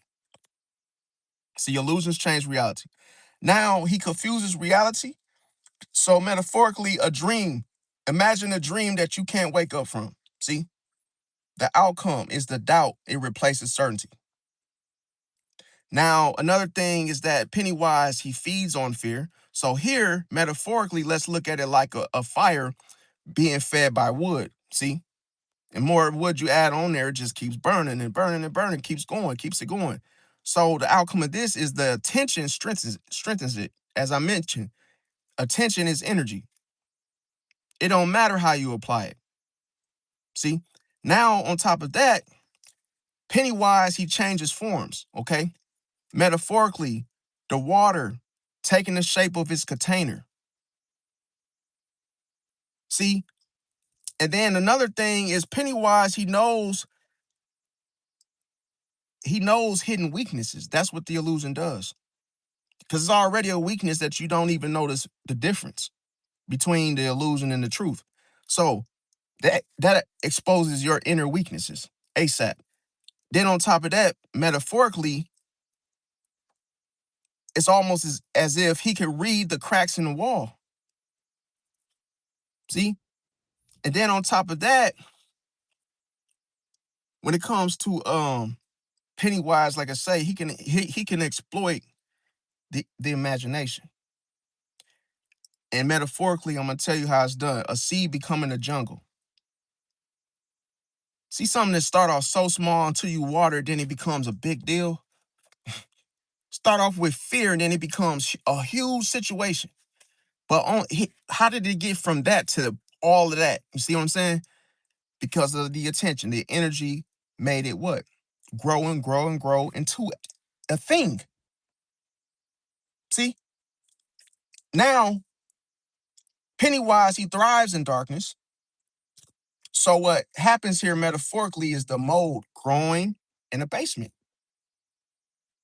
You ever know when mold grows, you don't even know it's actually happening until it's like, yo, what is all this mold coming from?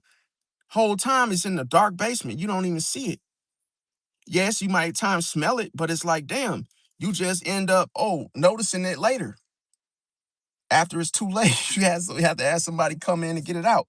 Now, another thing is with Pennywise, he uses fear, and what does that fear become? Belief. See, the small worries become monsters. The avoidance becomes power. The secrets become chains. The silence becomes permission. The confusion becomes control. Isolation becomes vulnerability. Fantasy replaces facts. Panic replaces logic. So here, all in all, metaphorically, the ocean current you don't see. See, you can look at the ocean, you don't see its currents. You don't even notice it's there because of the illusion. That, oh, look at the ocean, it's so beautiful.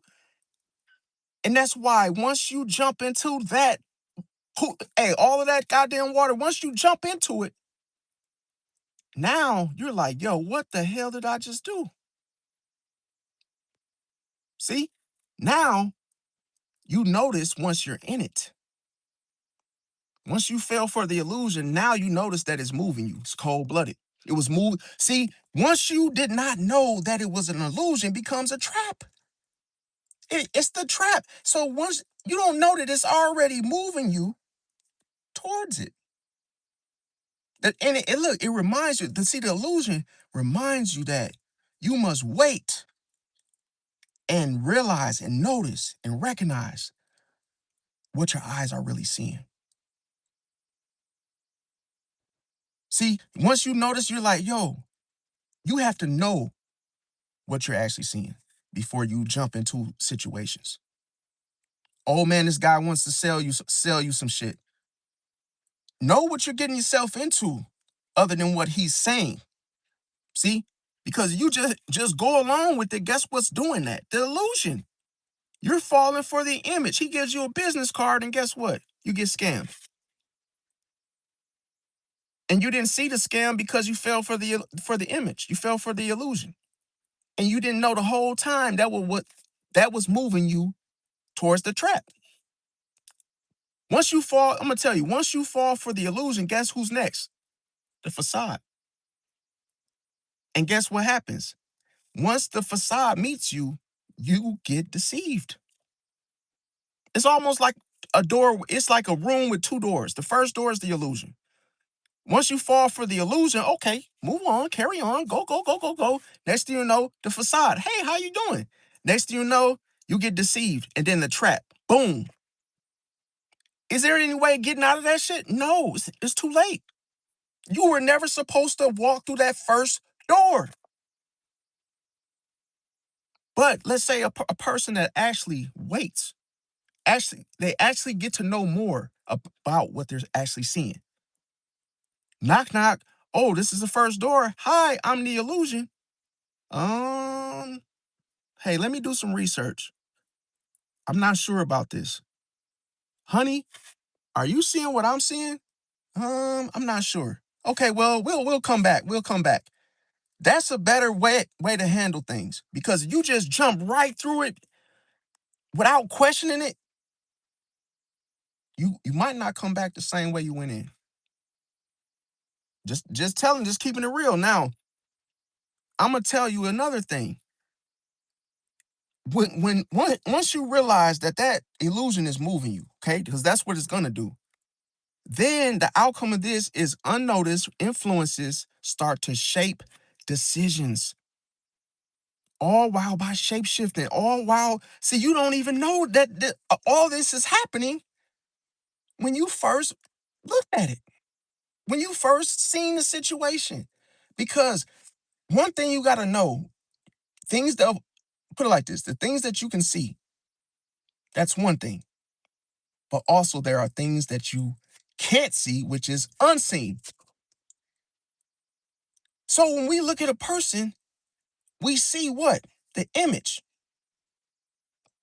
but we don't see their subconscious.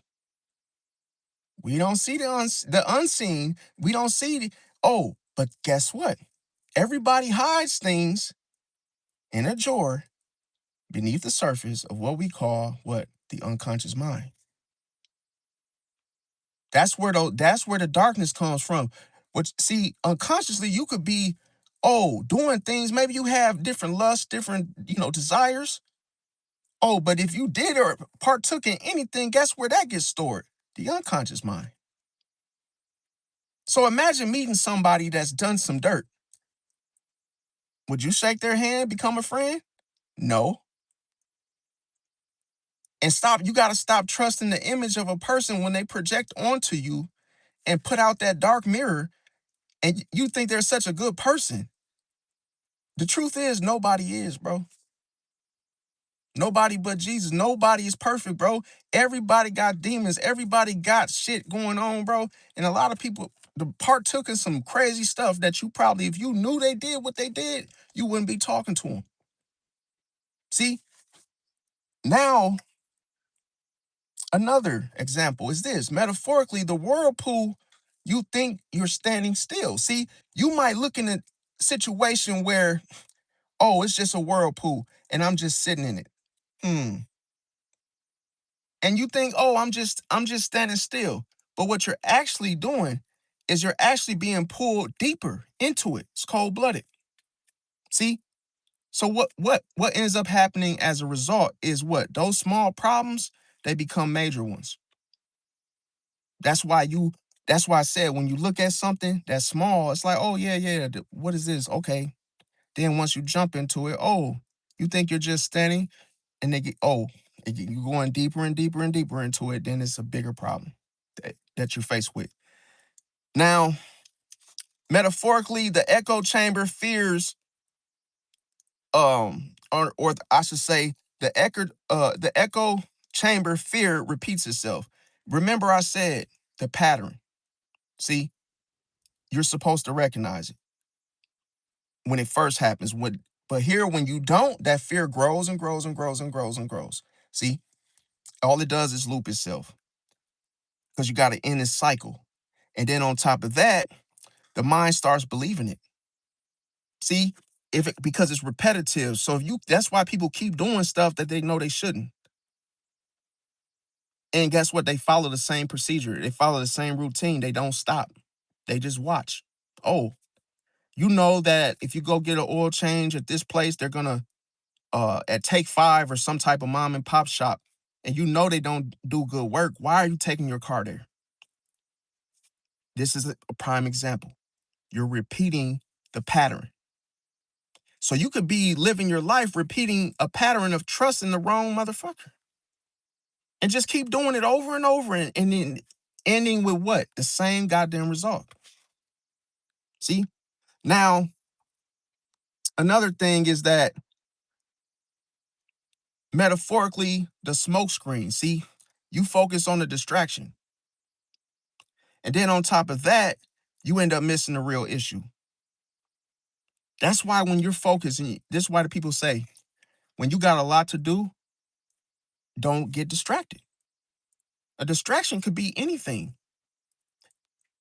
Remember, it can be anything. So what does that mean?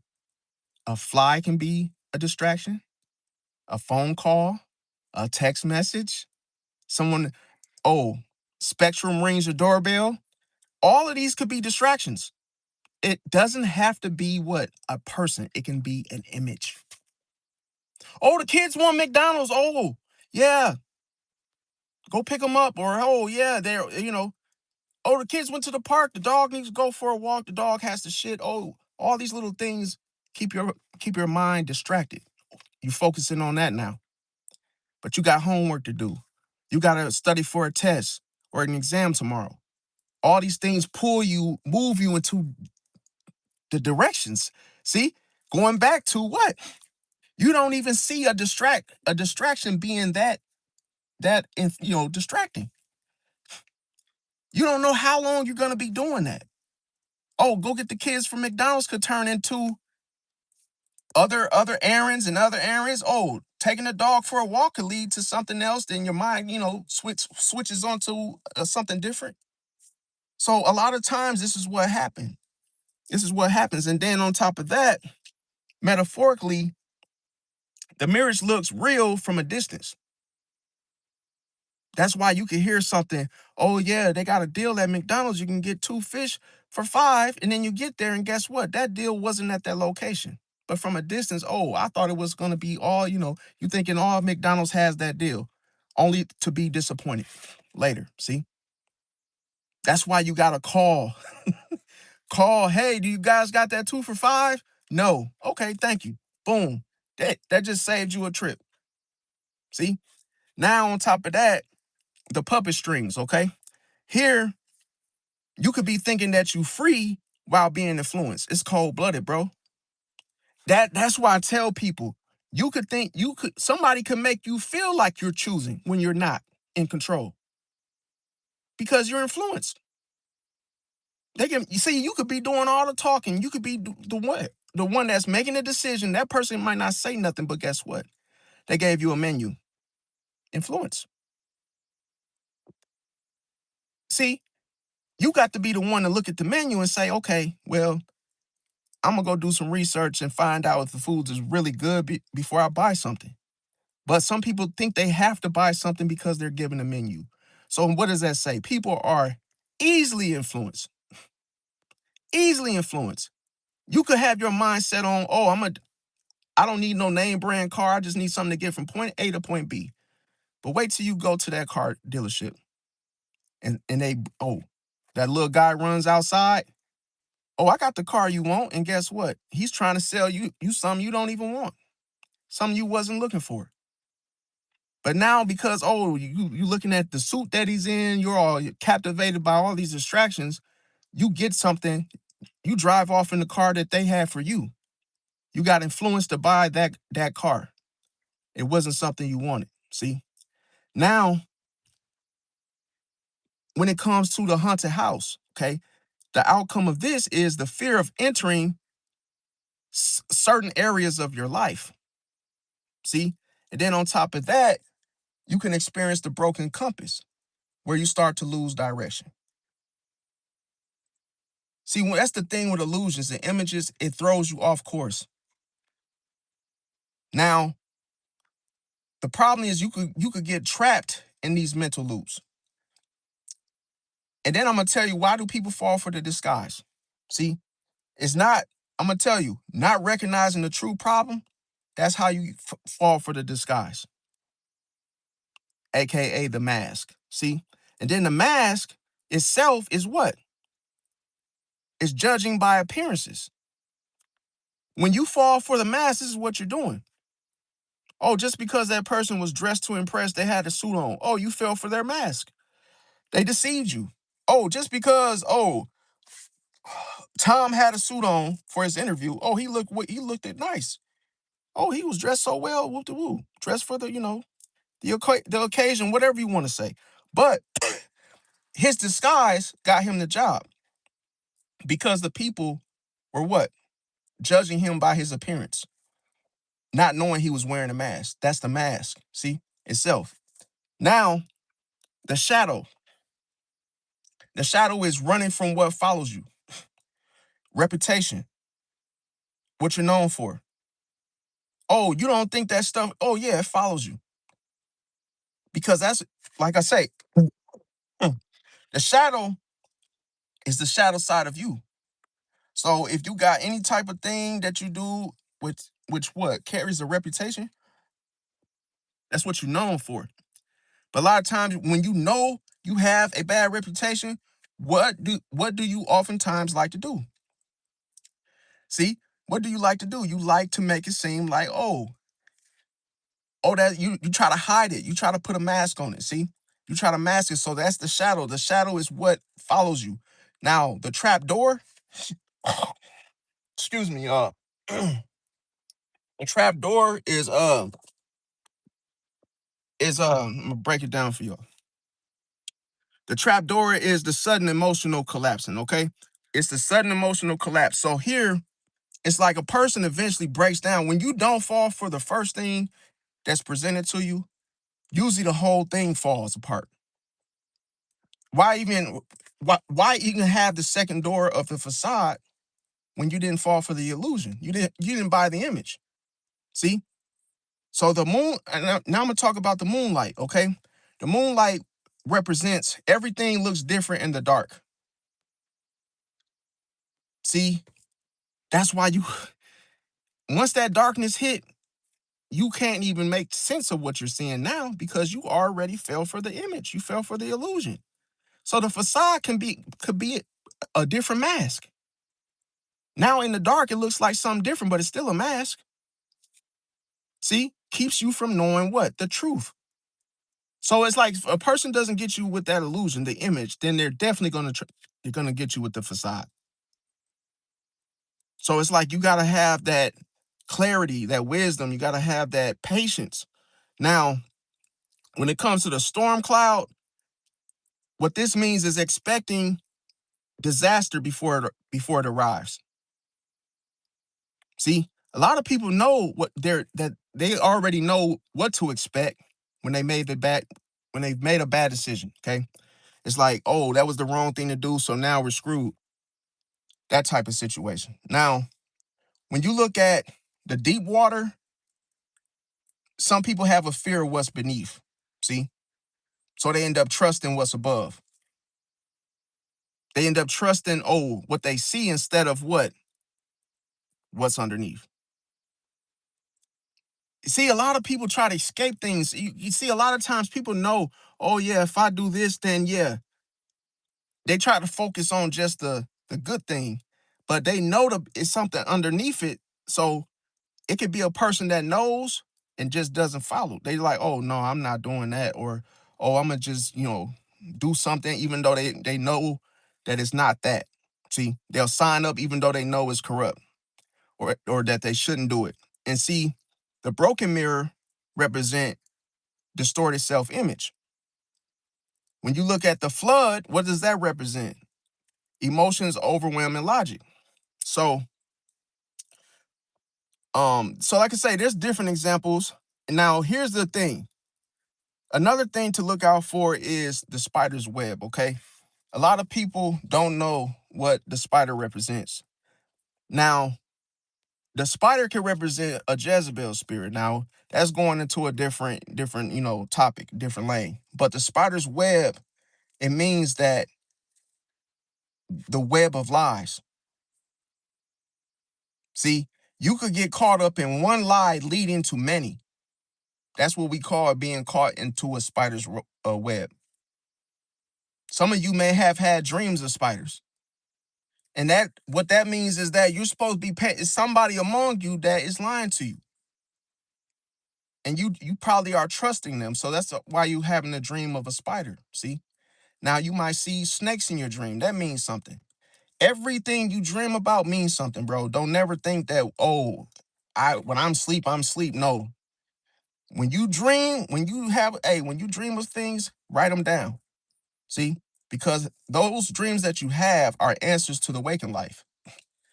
Now, the false door, okay? Remember I said the two doors in the room. First door is the illusion. Second door is the facade. So the false door is what you got to watch out for, because you have to know what is the illusion over the truth. See, the illusion over truth. You got to know what is the truth and what is the illusion. And guess what? Every person in this life has one. The illusion and the truth. See, you could fall for a person's illusion. You could fall for something, what we call this is what they want you to see about them. And then all of a sudden, when you dig deeper, you find out the truth. But you can't fall for that. You cannot buy that illusion. Because illusion, all it does is lead to one thing. See, it destroys you. You become hurt by it because it's like, oh, you were fooled. See, now, another thing is when you hear the horn, the foghorn, you got to know that is the warning. See, the warnings ignored. Every illusion comes with warnings. It's always warning before destruction.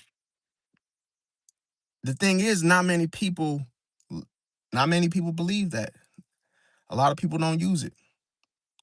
See, you could be given a weapon and not even use it, because you didn't know it could be used as one. But at the same time, when we look at the puppet master, or like who's behind it, okay? It's not always a person that's behind it. It could be an emotion behind it.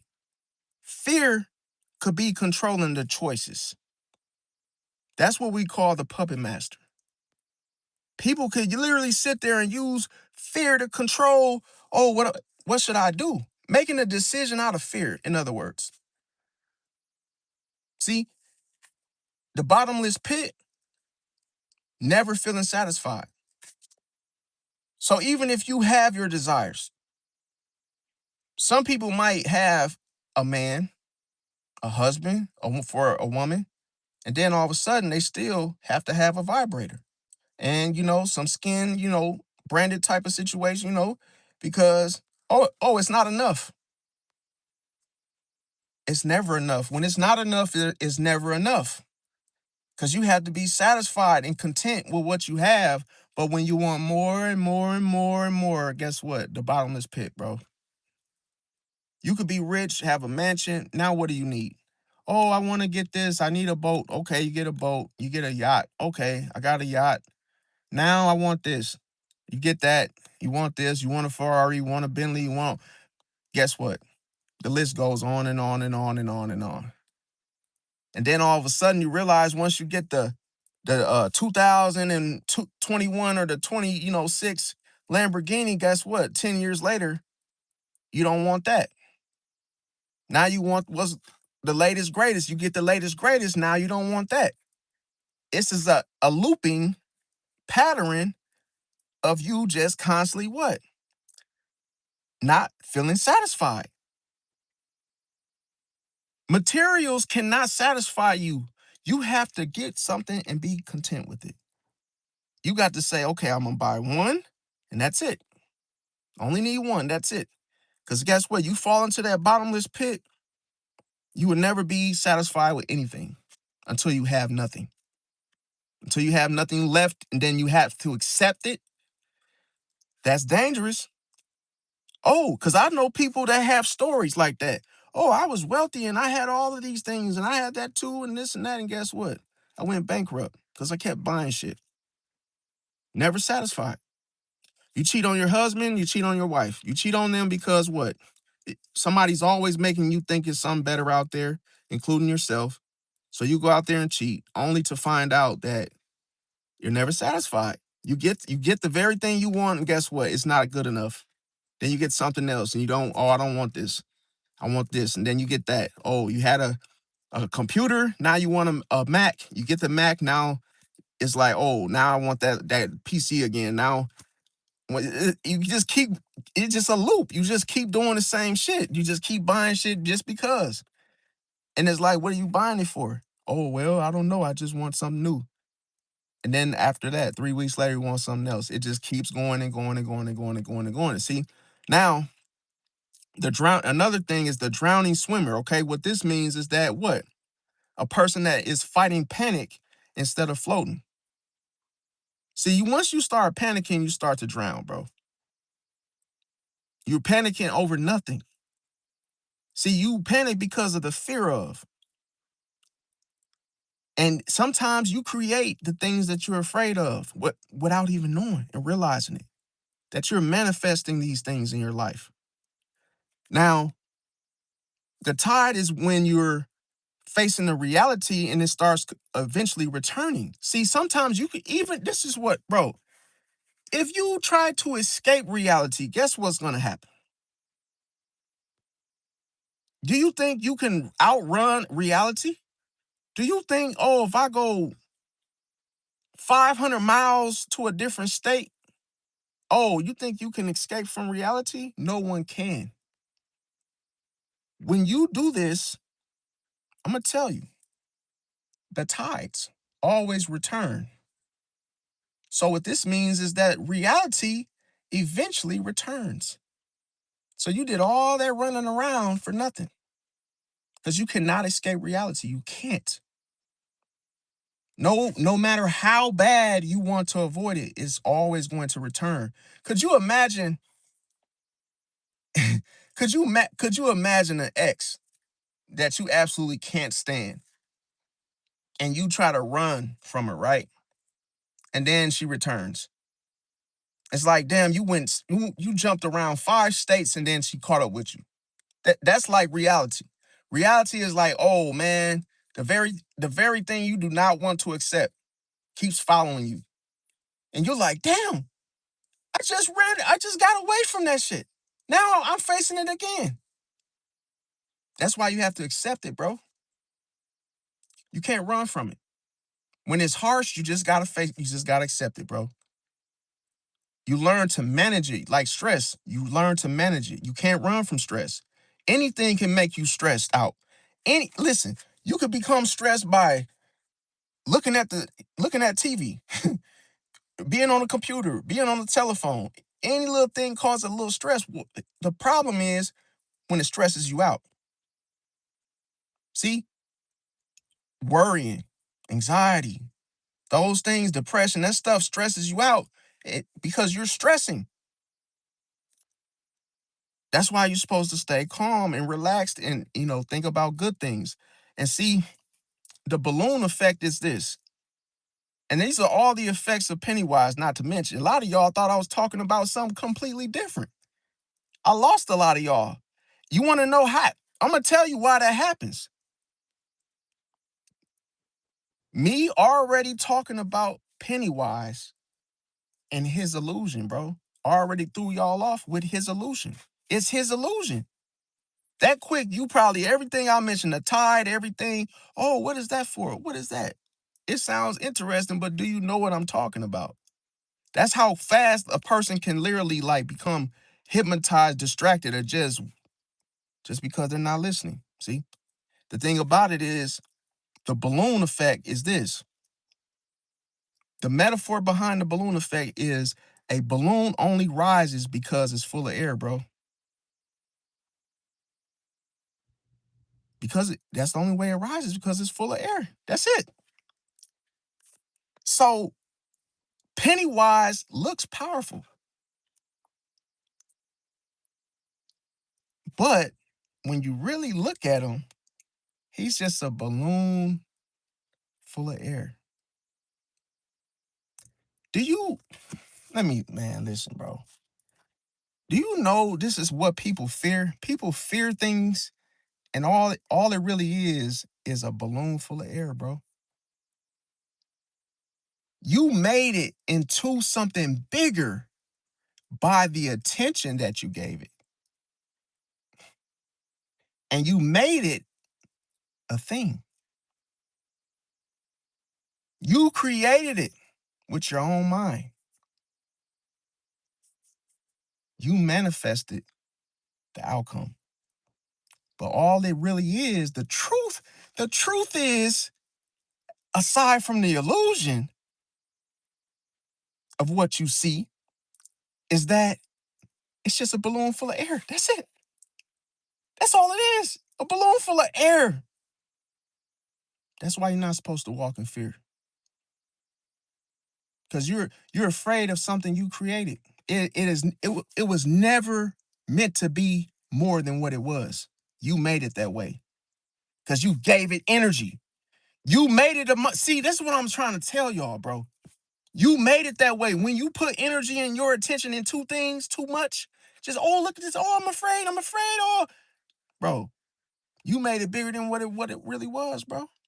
That's all it was. Balloon full of air. So Pennywise looks powerful, but much of his power comes from what people put into him.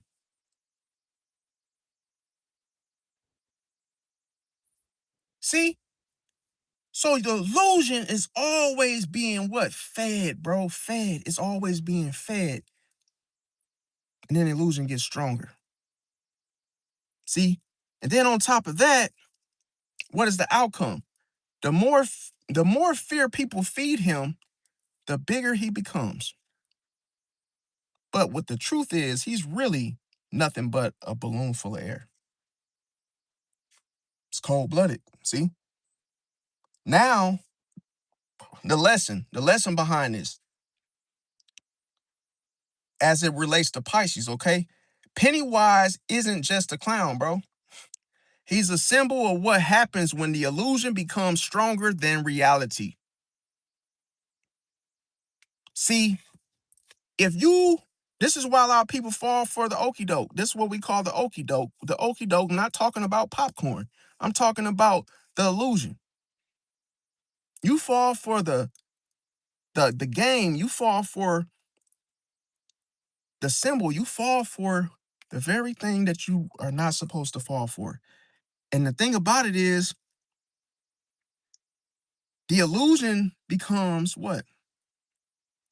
It creates that sense of, oh, the reality situation, like I say, it becomes stronger than the reality. That's why I said, if people fall for the illusion, they don't even care about, oh, what the reality of it is, whether or not, oh, is that the real deal? So that's why right now, Gucci Mane it's not the real Gucci Mane rapper, right? So everybody was sold on the illusion, and the illusion kept them because they fed it. They made that person into a star, and that was never the real Gucci Mane. See? So they don't need to be realistic about nothing because everybody was sold on a lie. See? Now on top of that, the monster grows in the dark. Why? Because nobody shines a light on it. Nobody shines a light on it. See? That's why the monster grows. See, once you find out the truth about things, why does it stop? Because you ended the cycle, man. Once you find out the truth, all the storm is over with. It was only strong when you did not notice it, bro. See? But if you never flash the light on things, guess what? You will always fall for the illusion. It's cold-blooded. It's what you can't see. And then I'm going to tell you, Once the light appears, the illusion starts losing power. See, once the light appears, the illusion starts losing power.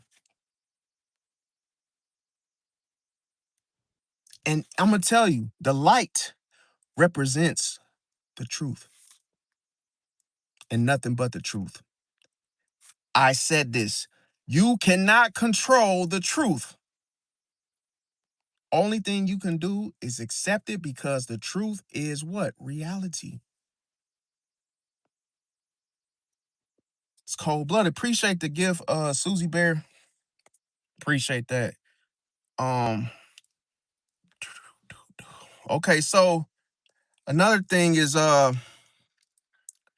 if we was to look at horror villains, okay, this is another one I want to talk about. Everybody knows Michael Myers. He could be an Aries. In my opinion, he could be an Aries.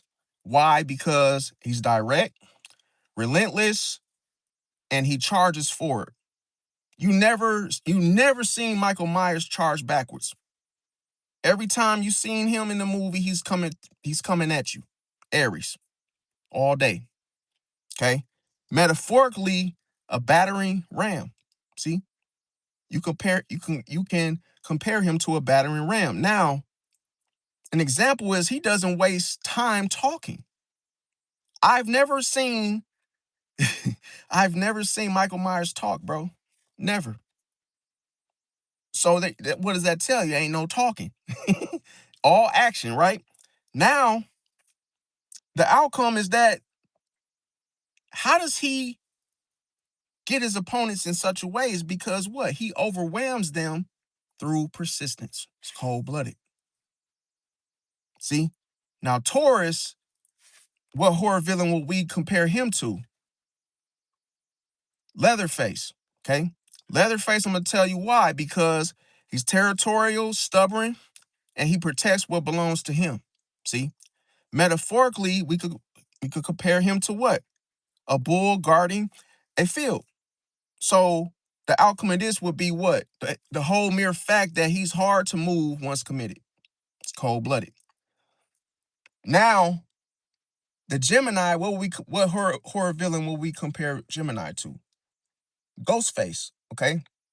Why? Because the way, the communication, multiple identities, psychological games, metaphorically, two voices on one phone line, okay? Now, the outcome of this would be the fact that he keeps everyone guessing. Now, if we was to look at Cancer, what horror villain will we compare it to? Well, we could look at Pamela Voorhees, okay? Now, why? Because the protectiveness, the emotional, the family-centered type of vibe, the metaphoric, put it like this, metaphorically, we could say the mother bear taken too far. Now, the outcome, love becomes obsession. Now, Leo could be compared to Freddy Krueger. Now, at times I was saying Scorpio, but after thinking about it, Freddy Krueger could be Leo. Why? Because Leo's what? Freddy, and I'm gonna say as well as Freddy Krueger, the loves attention, dramatic, wants to be remembered. Metaphorically, it could be a performer on what? The nightmare stage. Okay. The outcome is that Freddy Krueger turns fear into what? A theater. If you ever notice, it's like every time Freddy Krueger killed someone, he always did something like it's like he did something like he was in a movie. Like he did, it's like the way he did it was like in a certain type of way. It wasn't so much in a gory way. It was like it was just weird. It felt like he was putting on a performance of so many words. Oh yeah, like two voices, one phone line. Definitely said you got that. Yeah, definitely. It feels that way. Now, Virgo will be what horror villain will we say, Virgo could be? Jigsaw. Okay. Why? Because the fact of the, method it's like the methodical detail plans everything. Because one thing with Virgo, if you ever seen somebody get tortured in the Jigsaw movie, it's almost like something being analyzed. Like, then the way they get tortured is like you got to figure it out. It's like a bunch of details and all kind of little things. And then it's like metaphorically, it's like a clockmaker. See, the outcome is like every piece has a purpose. Everything means something. And it's like you got to figure it out. See, it's like it's very practically done how, each person receives their little punishment in that movie. Now, with Libra, I compare Libra to Candyman, okay? Why? Because of balance, reflection, and consequences. Metaphorically, um, Libra compares to Candyman because of a mirror demanding payment, okay? And it's like oftentimes as a end result or outcome, it could be people face what they invoke. See, it's like, yeah, one thing with Candyman is like you say his name, what, 5 times? Was it 5 times in the mirror? I ain't seen it in such a long time, but I think it was like 5 times. And then all of a sudden, the fear of saying it for the fifth time, I believe, he ends up appearing. See, but it's all about it. See, Candyman's not scary. He's like, he's like a, the things, because one thing about it is like how they, um, how they treated him, what made him become Candyman. See, and ain't got nothing to do with candy. Is a funny thing, but a story kind of like, um, it's kind of like scary in the sense of what they did to him or whatnot. That ends up haunting people. So it's like a like Bloody Mary in other words. Okay, so Scorpio would be compared to Hannibal Lecter. Okay, why? Because of the psychological depth, the secrets, and then the power through understanding. And here, metaphorically, is related to a serpent in a library. And the outcome of this would be the fact that he knows the weaknesses before others do. Now, Sagittarius, I compare Sagittarius to Chucky. Why? Because Chucky's chaotic, unpredictable, and he's always constantly moving. Okay, metaphorically, it's like a wildfire with a sense of humor. And see, the outcome of this is almost like he create chaos everywhere he goes. So that's why I said Chucky with Sag. Now Capricorn reminded me of Norman Bates. Okay, so here I'm gonna tell you why, because of the structure, the control, the hidden pressure. Metaphorically, is like an old house holding too many secrets. In other words, so the outcome of this would be that eventually the cracks appear. See, now I compared Aquarius to the Invisible Man. Why? Because of the him being detached, unconventional, operated outside the normal rules. So here, metaphorically, is almost like a storm that nobody can see. So the outcome is also related to the influence without visibility. Now, as I mentioned, Pisces, Pennywise, okay? Why? Because the illusion, fear, dreams, and nightmares, and shapeshifting. Metaphorically, is the fog that becomes whatever you're afraid of, okay? And the outcome of this was that, people end up fighting their own fears. So that's why I said it's like the kids were looking at themselves in the mirror, and they were what? They feared their reflection. See, it's like you can be afraid of what you see yourself being afraid of. Like, damn, because of your reaction. Now, another thing is this. Okay, so Aries has, like I say, Aries has that relentless pursuit. Uh, Aries, like I say, it's all about actions first. Taurus is territorial with their instincts. Taurus refuses to quit. Gemini is considered what? A dual identity. Gemini likes to manipulate through words. Cancer has that emotional motivation. Cancers also, have a protective obsession in, in regards to things. Leo's dramatic, and that's, they kind of have that presence. So it could be annoying, I know, because trust me, my girlfriend's a Leo, and it could be a mess. Because I ain't gonna lie, like she always has something going on. It always seems like something's going on, something's going on, something's going on. So I don't know how much of that is true, see, of what she tells me. So that can, that's just my experience. Now, Leo also has a desire to be remembered. Virgo likes to plan things. Virgo also uses precision. Libra, there's always, they're always about consequences. Like, well, you do this, you do that, then you're accountable. Libra is about karmic balance.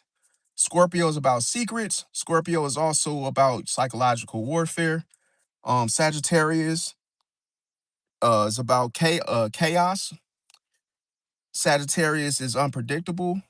Capricorn is controlling or likes to be in control, or you I say it like this because they don't like to have, like, if they like to be the boss, in other words. Okay, they don't like to be the one taking the orders.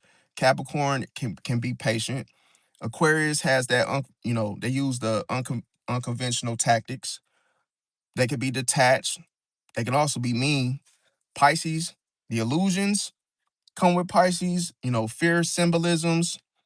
Aries has courage. Taurus has endurance. Gemini has deception. Cancer has attachment. Leo has the ego. Virgo has perfectionism. Scorpio has intensity. Sagittarius has freedom. And Capricorn has ambition. Aquarius has rebellion. Pisces has imagination. Aries has confrontation. And like I say, this is like what they're good at. Okay. So like Pisces is good at with their imagination, and like hits like no other. Okay. Um, Taurus, persistence. Gemini, adaptability. Cancer, memory. Cancers have a great memory. Leo has great performance. Virgo has great analysts. When it comes to analyzing things. Libra, symbolism. Scorpio, transformation. Sagittarius has adventure. Pisces has, subconscious fears at times.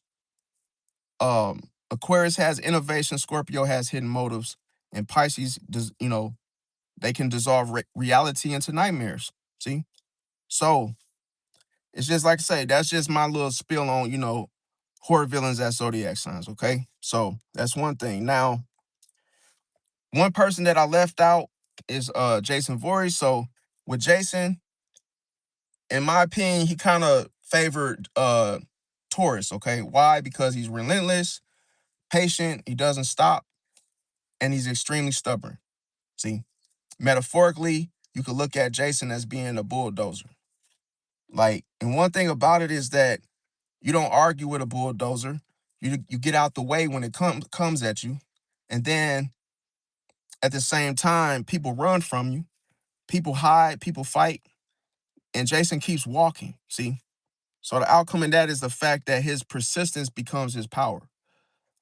Now, also, when it comes to the possibilities, Scorpio could be, like I say, Scorpio could be Jason as well, because death and rebirth symbolism, constant resurrection. When he dies, he gets back up, operates from the shadows.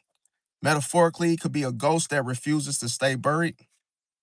Um, I'll give you guys an example. Like, everybody always thinks it's over when he dies, then he returns. See, so that's how Scorpio is. Scorpio is like, Scorpio can take so much pain. A lot of people don't notice about Scorpios that they could take a lot of pain. And then the craziest thing is, once they take all the pain, they weaponize it.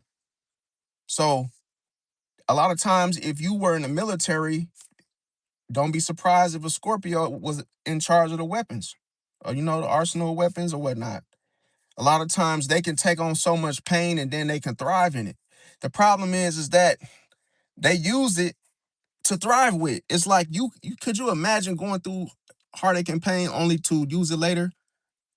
And it's like, damn, they could be using the pain of which they felt from years ago, and then applying it now because they still held on to it. See? So that's another thing. A lot of things that Scorpio holds on to becomes weapons later. See? Now, another thing is like fear, like I say, fear grows because people think they escape. And then another thing, Capricorn could be Jason, okay? Because why? They're never distracted. They focus on objectivity. They don't waste energy. Metaphorically, could be a machine.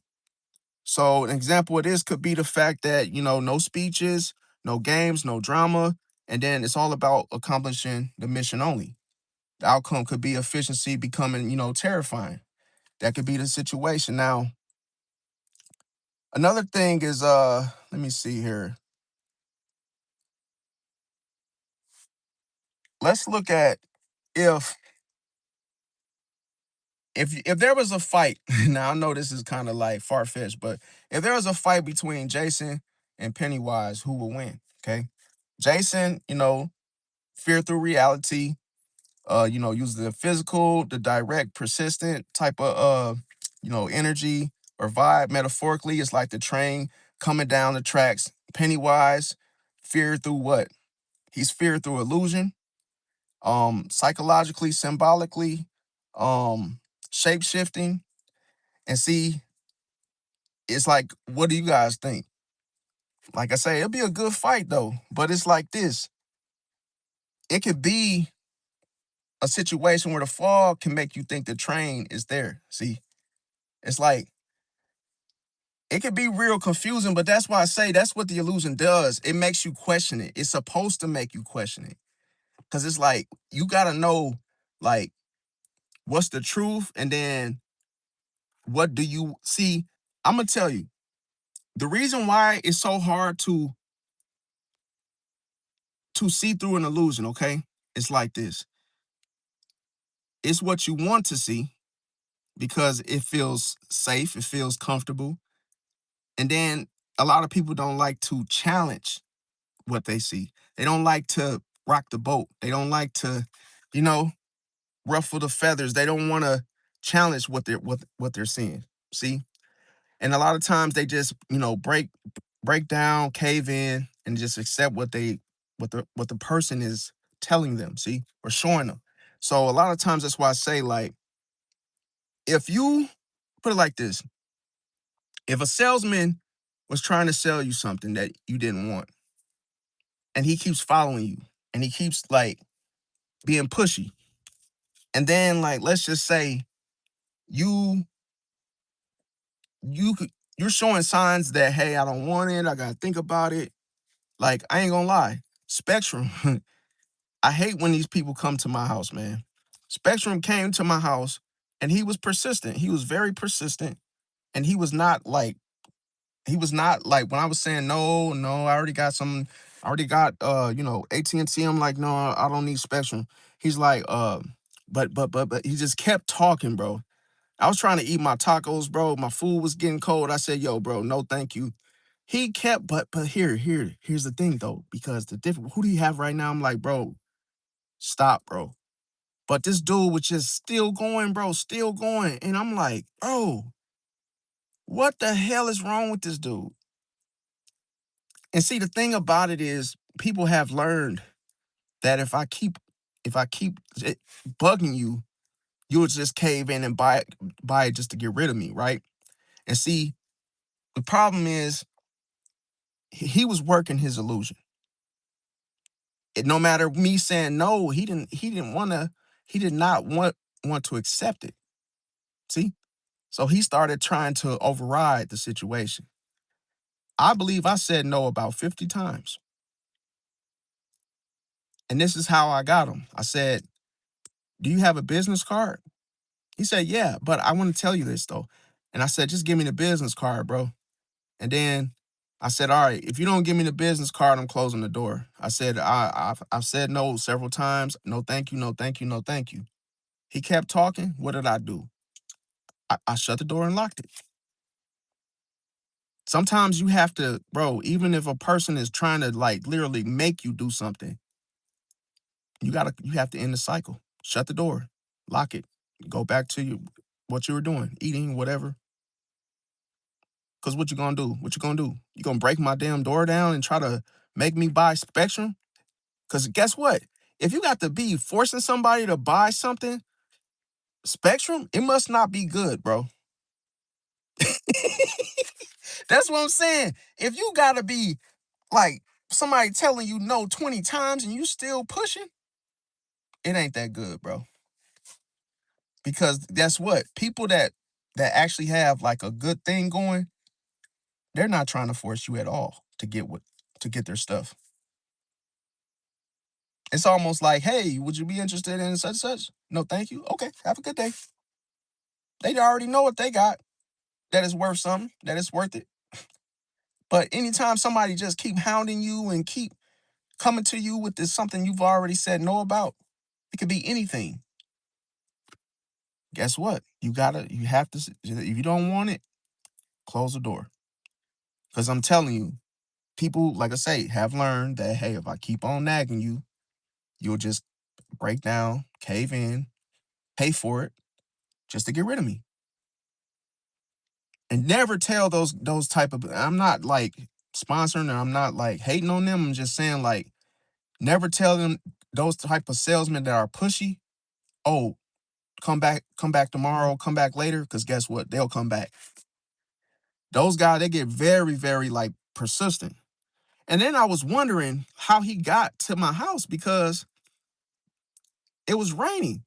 And guess what he was riding on? He was riding on one of those little things you just stand on and kind of glide around. I forgot the name of it. Maybe you guys know.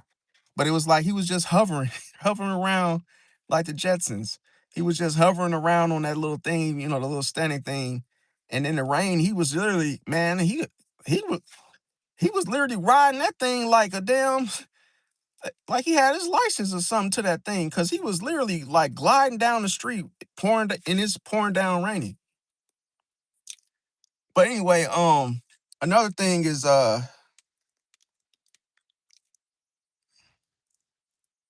okay, so another thing is this. All right, so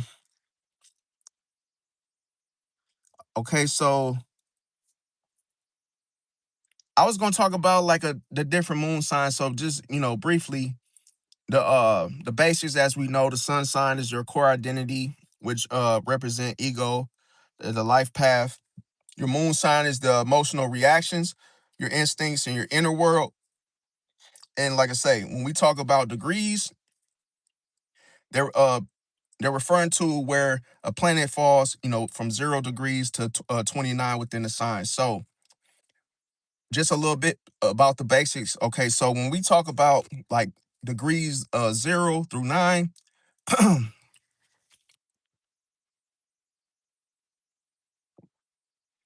okay, so when we talk about the degrees from 0 through 9, we're talking about the early degrees. So here, this is considered the raw energy. So that's why, like, if you got like, let's say you got, for instance, moon in Aquarius and it's at 3 degrees. Like that's what mine is. Okay. So here, this is like put it like this. We would say that would be the strongest, right? Because it's the raw energy.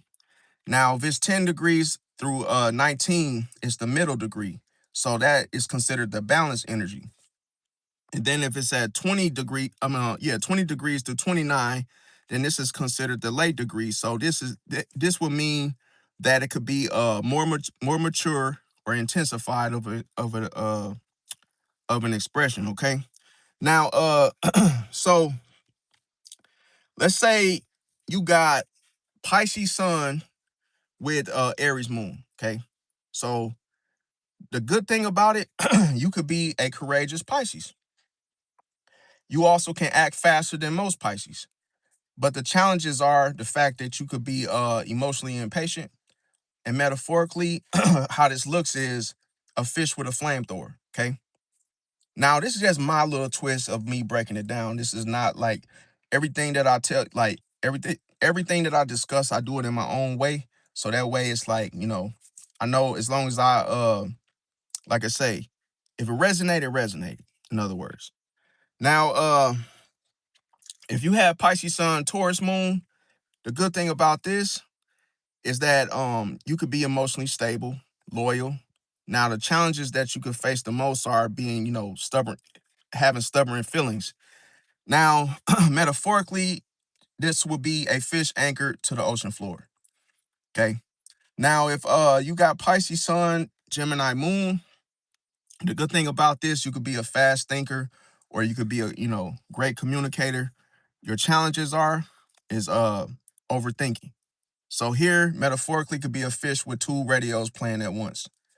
Now, if you have Pisces sun, Cancer moon, The good thing about this is that you could be deeply empathetic, nurturing, but one of the one of the biggest challenges you face is absorbing everybody's emotions. Metaphorically, could be an ocean inside an ocean. Now, if you got Pisces Sun, Leo Moon, the good thing about this placement is that you could be charismatic or creative. Now, one of the big challenges that you face is pride. Your pride could get hurt easily, and metaphorically, it's like a fish swimming under a spotlight.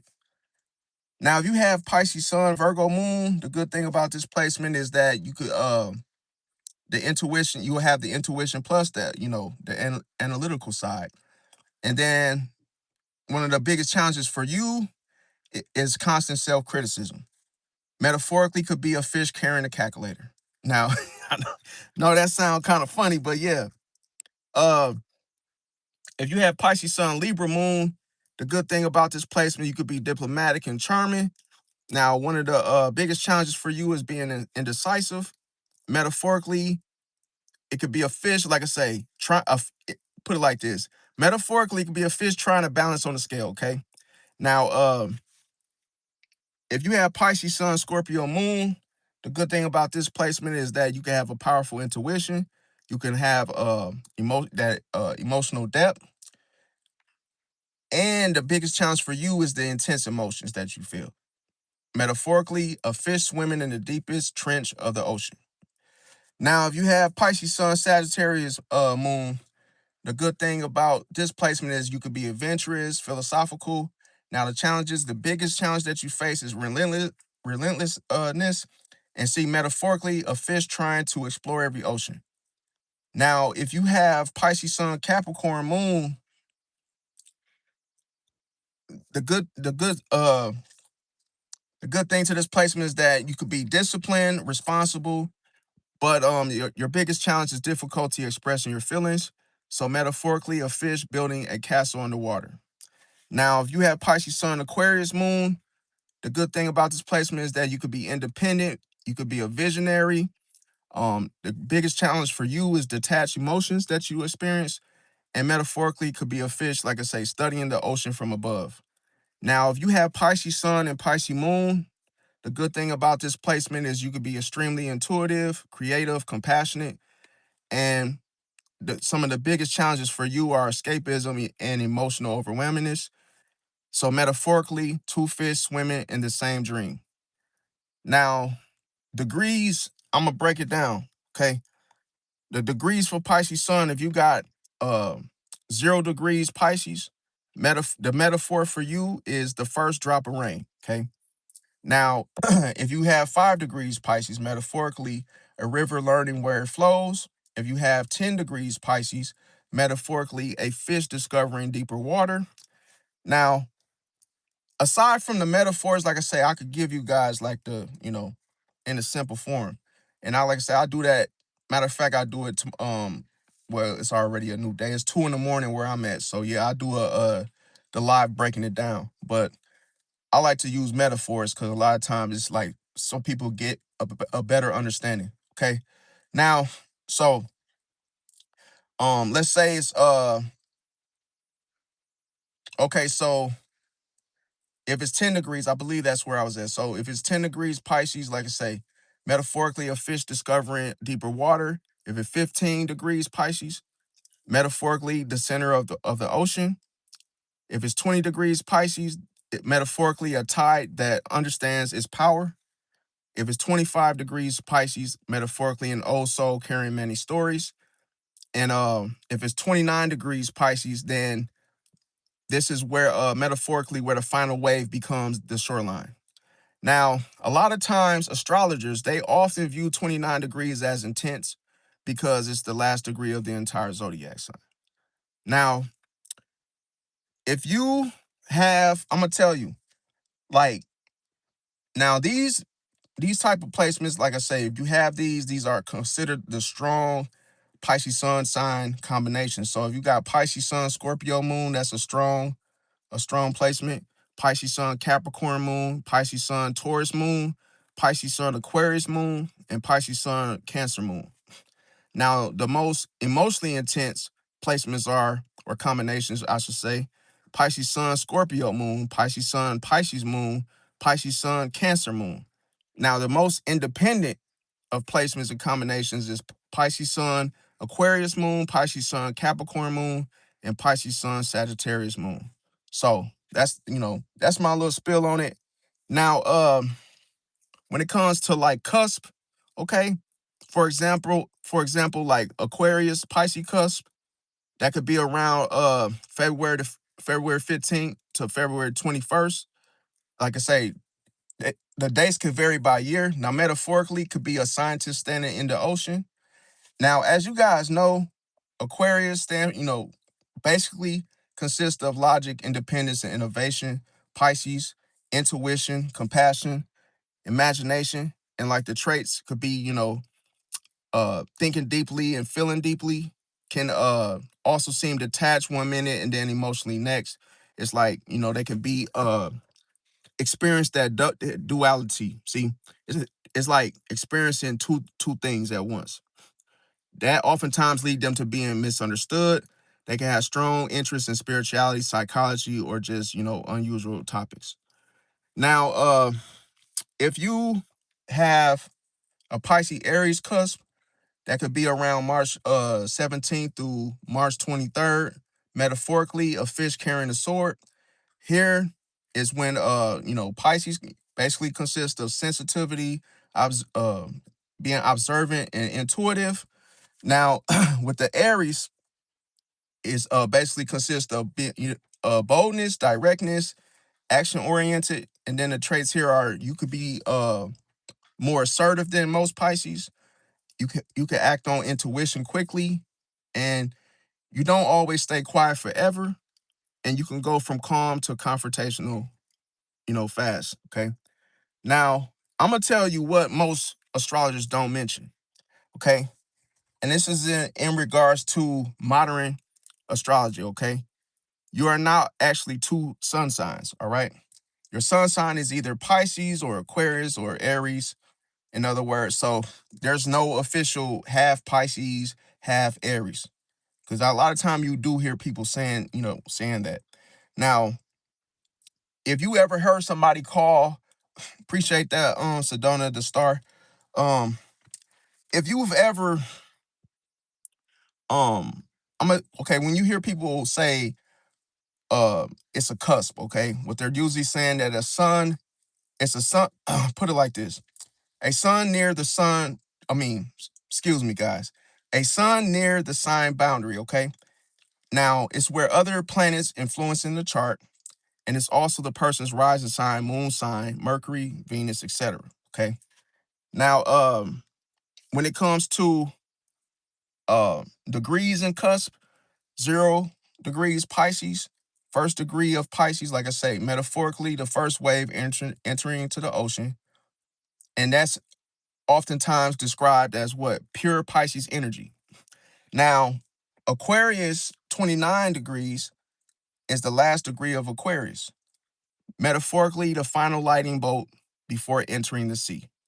And it often feels very intense to have that placement. Now, if it's 29 degrees Pisces, it's the last degree of Pisces.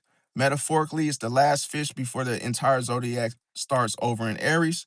And this degree is often called the anaretic degree and is considered powerful by many astrologers. Like me, I got 28 degrees Scorpio. So a lot of times that's like, considered uh being able to like having an X-ray. When I'm looking to things, I can see like right through it. Okay. Now, another thing is let's say a person got Pisces Sun, Aquarius Moon, and they're a Pisces cusp. Okay. Now, as you guys know, a metaphor for this would be a fish that feels everything, but an Aquarius moon that stands on the shore studying those feelings before reacting. See, now the craziest thing is like oftentimes you have moon in Aquarius, you feel like this because you can make sense of your emotions logically, but then you detach from it emotionally. So a lot of times you might want to, vent or talk about your emotions instead of feeling them. Okay. And a lot of times you could be emotional but detached. You could be compassionate but independent, intuitive but analytical, or social online yet selective in real life. So it's like you don't talk to everybody about how you feel about things. You have selective people like that you would go to. Now, every zodiac sign has a gift. Okay. Now the problem is when they ignore their greatest gift. So Aries has courage. Their gift is, like I say, the ability to act on things. Their biggest mistake, though, is acting before thinking. Scenario I'm gonna give y'all is that they get angry and then they get angry and then they send a text. See? So it's like oftentimes they could create a problem that didn't exist. Metaphorically, it's the ram charging through a door that was already open. Now, Taurus, uh, put it like this. With Taurus, they got stability and their gift is patience. Their biggest mistake is staying too long in a situation. And a scenario I'm gonna give you guys is, let's say, a relationship that they were in ended years ago emotionally. The outcome is that they end up wasting years holding on to it. Metaphorically, an oak tree refusing to bend during a hurricane. Now, Gemini, they have adaptability. Their gift is seeing many perspectives. Their biggest mistake is never choosing one. The scenario here will be endless options. The outcome of it will be missed opportunities and metaphorically a butterfly afraid to land. Okay. Now, when it comes to Cancer, they have emotional intelligence. All right. Their gift is feeling things deeply. Their biggest mistake is living in the past. I'm gonna give you guys a scenario. They can't let go of the old wounds that they experience. Now, as an outcome, the old pain controls new experiences. So metaphorically, it's like carrying yesterday's storm into today's sunshine. Now, Leo has confidence. Now, their gift is believing in themselves. Their biggest mistake is needing validation. Now, a scenario I'll give you about Leo is that they like to live for the applause, and the outcome of this is losing their authenticity. Okay. Now, metaphorically, a lion waiting for sheep to approve of it. Now, if it's Virgo, Virgo has discernment. Their gift is seeing flaws and details. Their biggest mistake is perfectionism. I'll give you guys a scenario that nothing is ever ready, and the outcome is that they never start. Now, metaphorically, they could be a builder, endlessly sharpening tools but never building. Okay. Libra has balance. Their gift is seeing both sides. Their biggest mistake is avoiding decisions. The scenario I'll give you guys is they like to keep everybody happy, and the outcome makes themselves miserable by doing so. And then metaphorically, a scale that never settles. Now, Scorpio has transformation. Their gift is seeing beneath the surface. Their biggest mistake is being suspicious, or suspicion in itself. And I'll give you guys a scenario. They can look for betrayal everywhere. So that could lead to that could be led with trust issues, in other words. And now the outcome of this could be the fact that Scorpio could push away loyal people, metaphorically a detective investigating innocent people. Now Sagittarius has freedom. Their gift is vision. Their biggest mistake is running from commitment. And I'm gonna give you guys a scenario. Let's say they're always chasing the next thing. The outcome could be that they never build roots, and then metaphorically, an arrow that never lands. Now, Capricorn has discipline. Their gift is persistence. Their biggest mistake is making life all work. Um, the scenario here for them is that they have success without enjoyment. The outcome could be achievement but emptiness, and metaphorically, it could be a king who owns the castle but never lives in it. Now, Aquarius has independence. Their gift is objectivity. Their biggest mistake is detachment. And the scenario that I have for them is that, they analyze feelings instead of feeling them. The outcome is loneliness. metaphorically, an astronaut floating too far from Earth. Now, Pisces has intuition. Their gift is pattern recognition and inner knowing. Their biggest mistake is ignoring their intuition. The scenario for them is that the feeling always says something isn't right, and Pisces says maybe I'm overthinking. Now, the outcome is that reality proves the feeling correct later. Okay, so it's like um the metaphor here is the lighthouse keeper ignoring his own lighthouse. Now, another thing is that so basically I told you guys like all the gifts of each sign, okay? And another thing is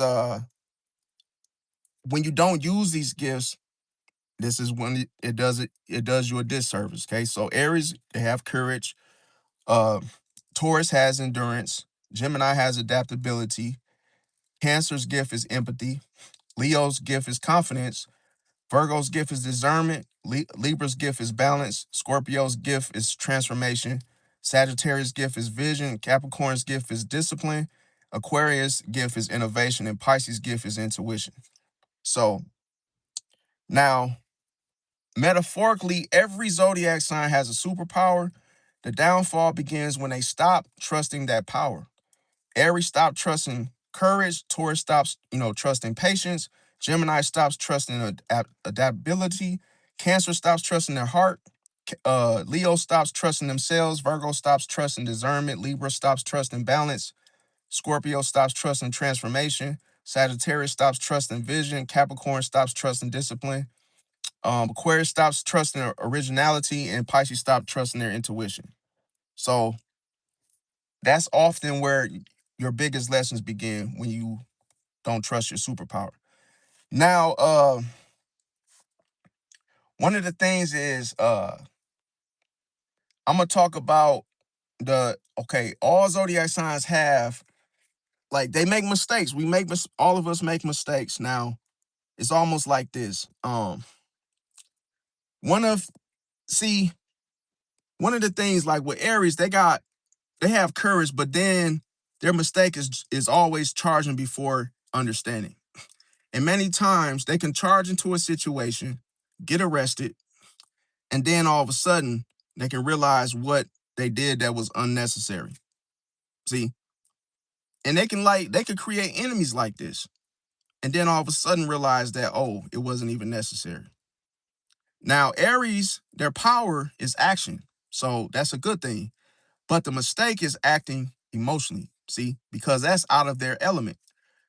The outcome is regret after the fact. See, so that's what ends up, being a bad thing. Now, what ends up happening is Aries has leadership, that's their power, and the mistake that Aries makes is forcing others. See, you can't force other people to do stuff, Aries.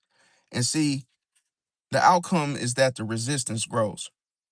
Now, Taurus, their power is endurance. The mistake they make is staying too long in a situation. Let's say it's a dysfunctional marriage, or a situation, a job they hate. The outcome is that uh they experience missed opportunities. See, they probably could have got with someone else, got a different job, a better job, whoop de whoop. Now, Taurus, another power of Taurus is stability. Now, the mistake they make with this is that they can have a fear of change. As you know, a lot of Taurus, they like to, both men and men and women, they like to stay on a routine, something they're used to, and have the fear of change. So the outcome could be that they get stuck. See, now another power of Taurus is that they have loyalty. The mistake here is that loyalty to the wrong people, and see, the outcome could be betrayal. Now, Gemini has a power of adaptability. Their mistake is, too many directions at once. The outcome can be a lack of focus. Now, another power of Gemini is communication. Now, the mistake here is that they could, always be talking instead of listening. The outcome is that they end up missing the important clues. Now, another power of Gemini is curiosity. The mistake they make with curiosity is chasing every distraction. The outcome is that they, never finish what they start. Now, Cancer's power is empathy. The mistake they make with empathy is, carrying everyone's pain on their shoulders or on their sleeves, or, and then another thing as an outcome, they end up, experience the emotional exhaustion. Now, another power of Cancer is memory. A lot of times they can make the mistake of living those old wounds from the past. The outcome is that, they can't move forward.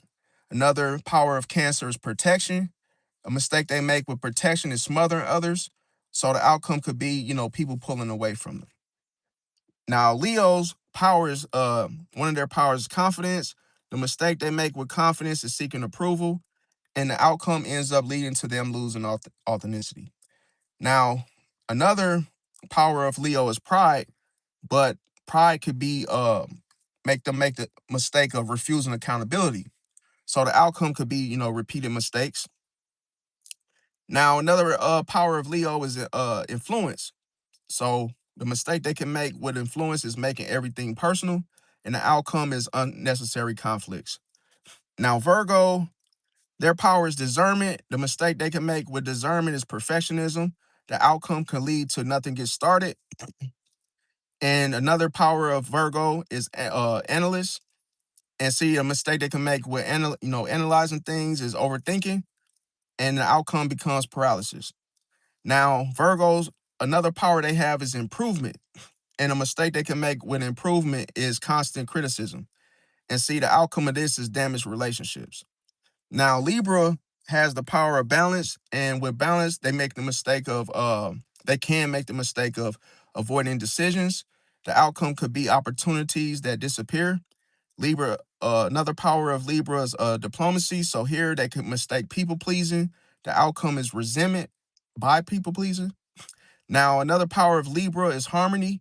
And a mistake they can make with harmony is avoiding the truth. And the outcome could be bigger problems later. Appreciate that, Misty. Welcome everybody that came in. I'll read y'all comments. Give me 1 second. I mean, okay, so another thing is Scorpio. Scorpio's power is one of their powers perception. Um, the mistake they can make with perception is distrust. The outcome is that it pushes away loyal people. Another power of Scorpio is intensity. The mistake that they can make with intensity is obsession, and the outcome of this could lead to consume. They could become consumed by one issue.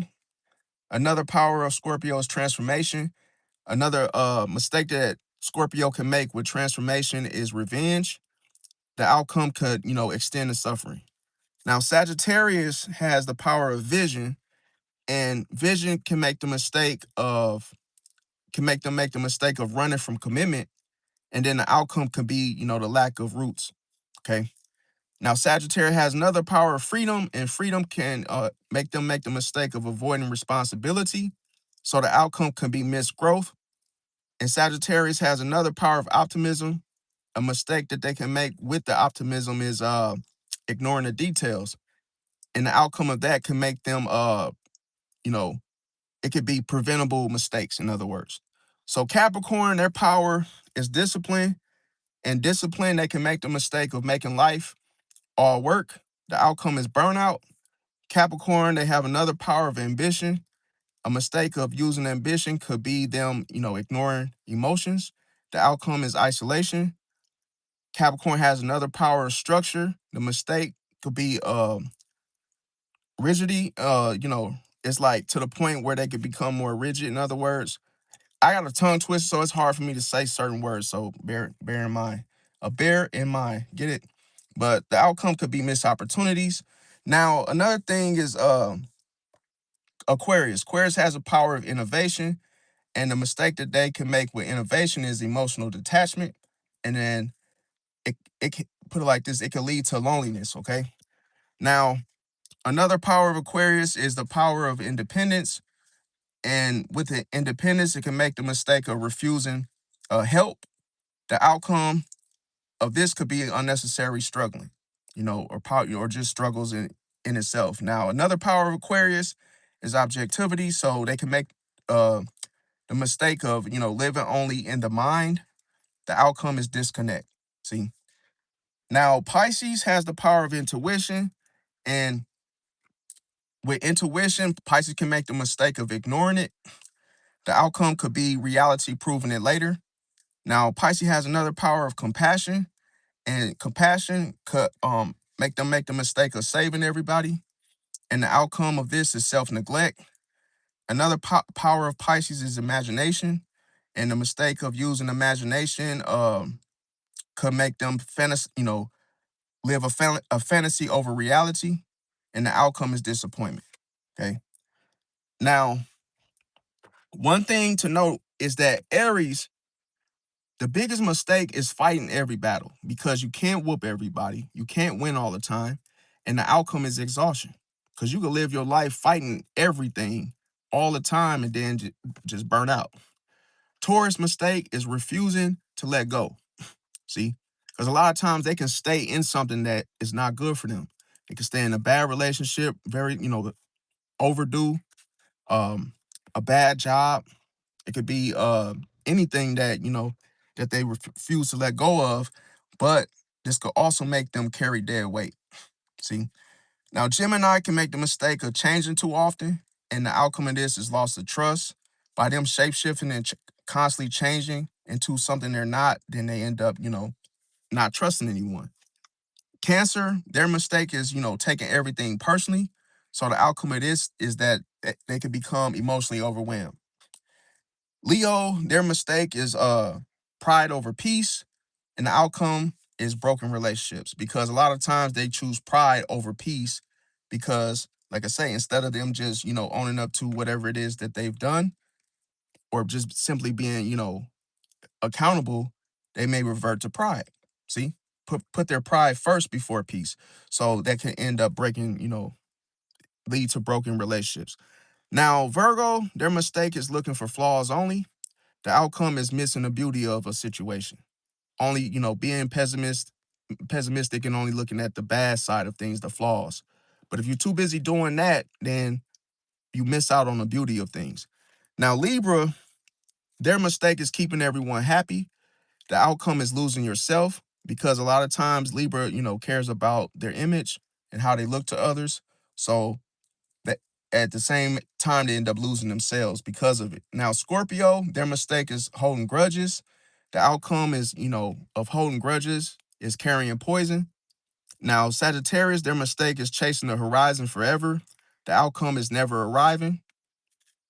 Capricorn, their mistake is measuring, worth by success. The outcome is feeling empty because they don't want to feel, feeling any emotions whatsoever. Aquarius, their mistake is being understood by no one because you explain nothing, and the outcome is isolation. Pisces' mistake is giving someone more than one chance, and the outcome is that you end up experiencing the same, you end up experiencing the same pattern, the same lesson repeated. Pisces, another mistake is doubting what you already know and not trusting your intuition, and the outcome is delayed wisdom. And Pisces, going back to your power being the intuition, one of the biggest mistakes of you of not using your intuition, like I say, is hearing the warning, but then talking yourself out of it.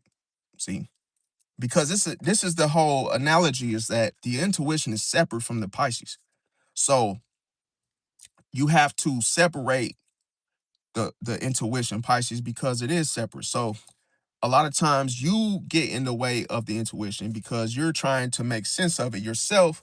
So it becomes you choosing what the Pisces should do rather than what your intuition tells you to see now or tells you to do. Now, another thing is like, let's say you say, oh, something feels off, and then it ends up happening later. And then all of a sudden, reality confirms exactly what the Pisces sense. But let's say if you didn't follow it, see? Now, I'm going to tell you, Aries ignores courage and then crashes, see?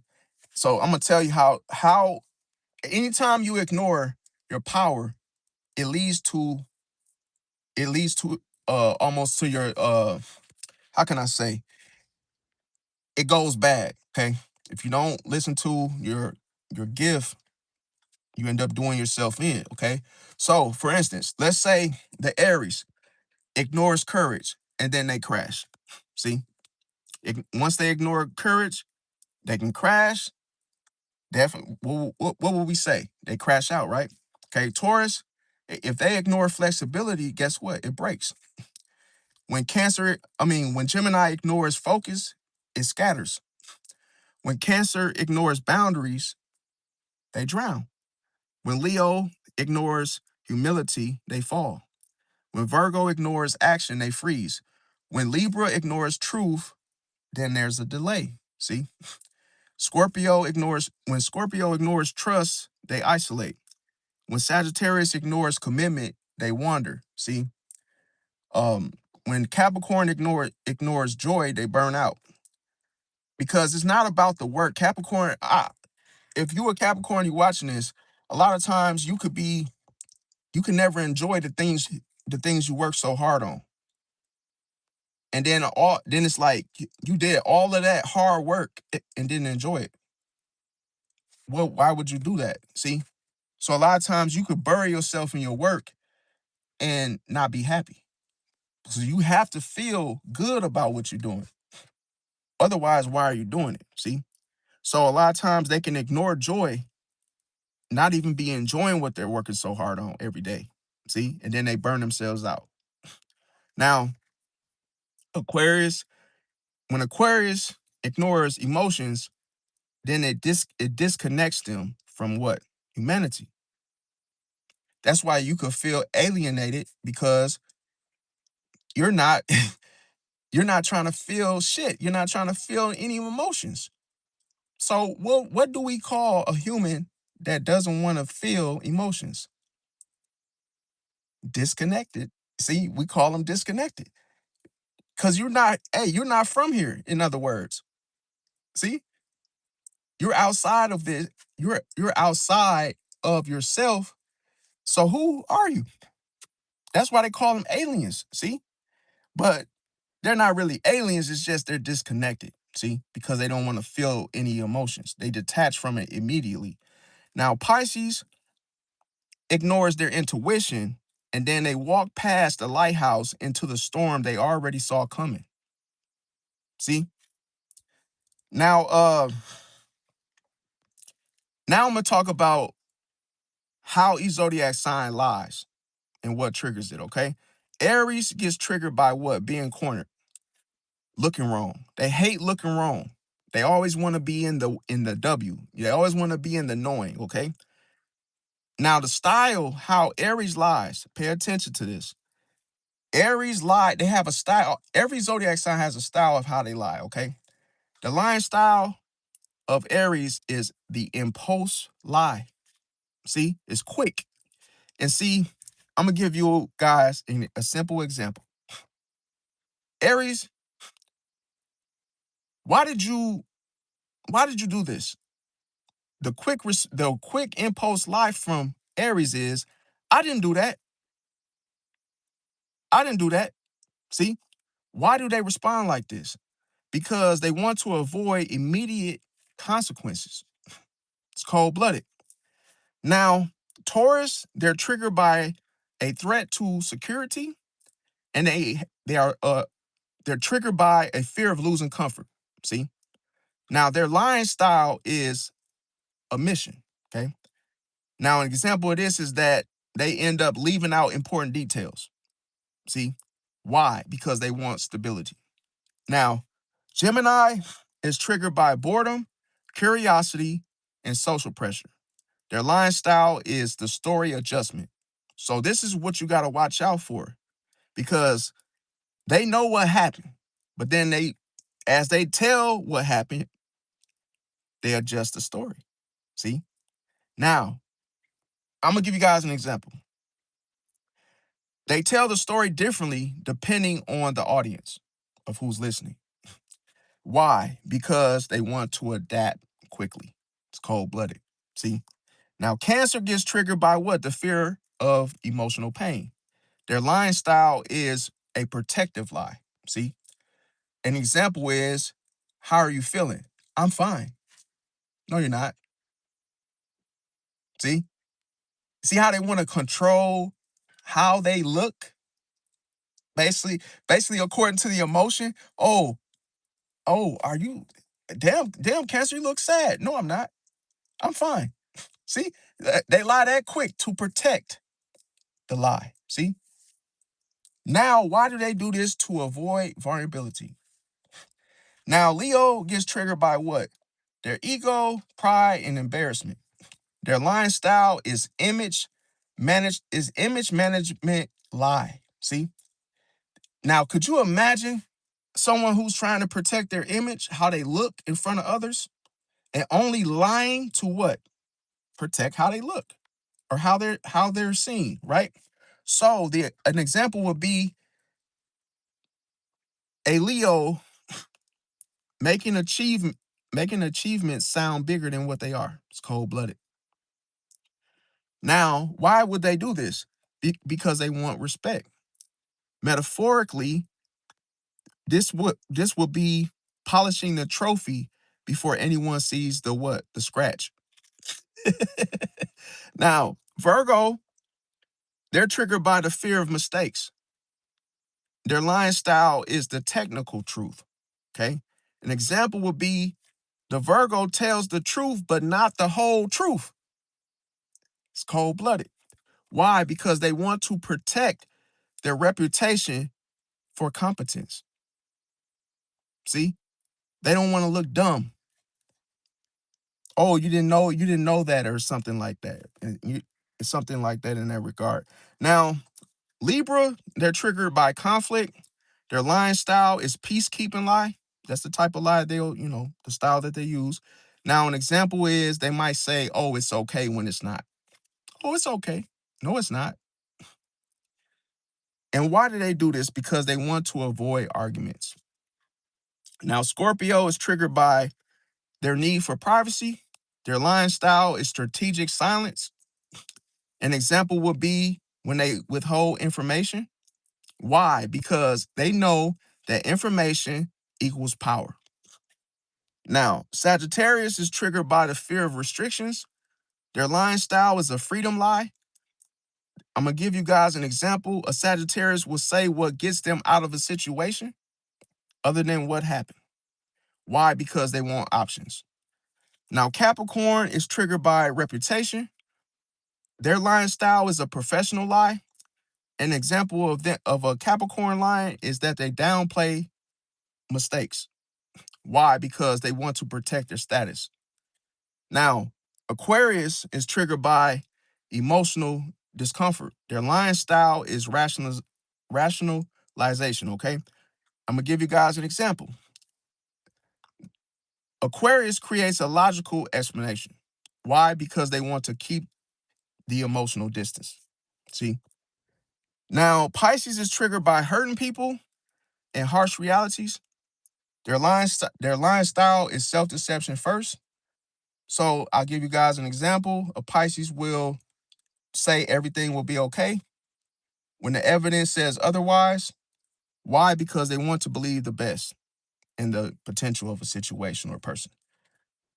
Now, I'm going to tell you the common triggers that cause people to lie regardless of their zodiac sign.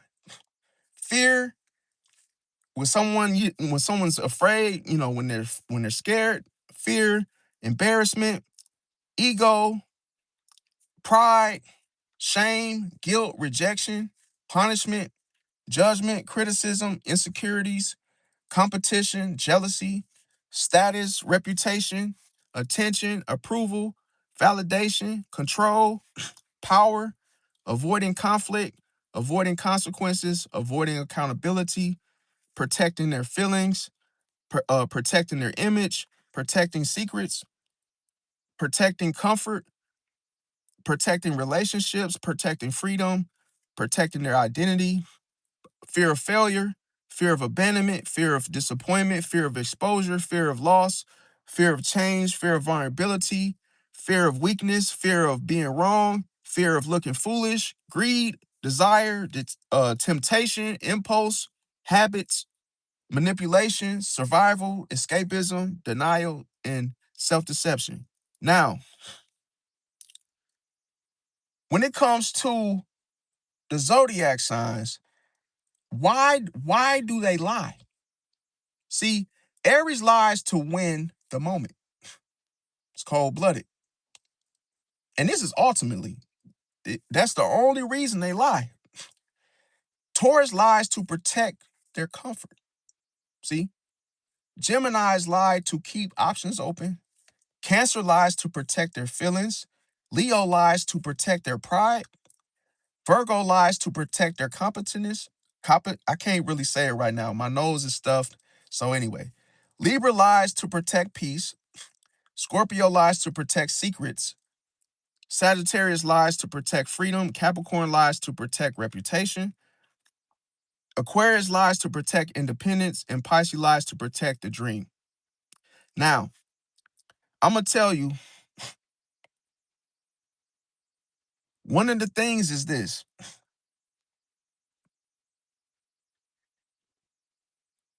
One of the most dangerous lies ever for every sign is this, is the fact that most of the time, zodiac signs, they lie often when they what?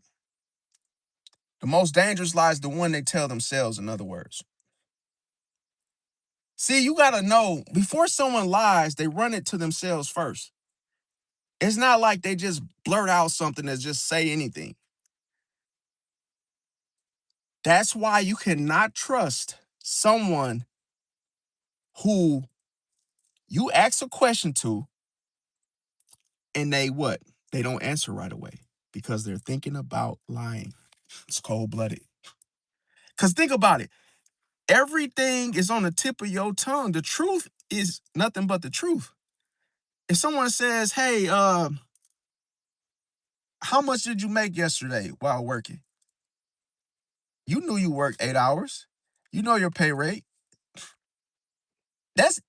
I'm gonna tell you, that should be this. It should be a boom.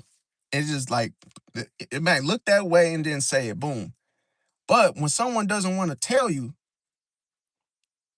they'll stop and freeze, like freeze frame. They'll say, uh, hmm.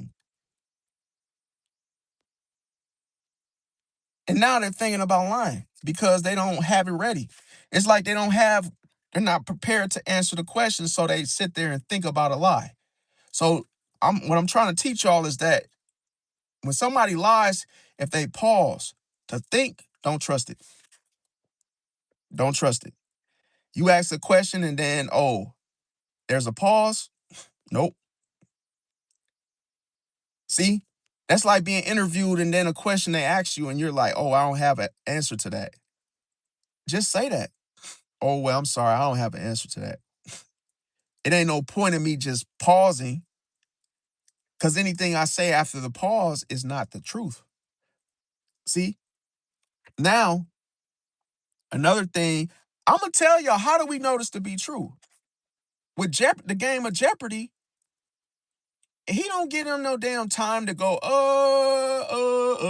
nope. And everybody that knows what the answer is, beep, doo-doo-doo.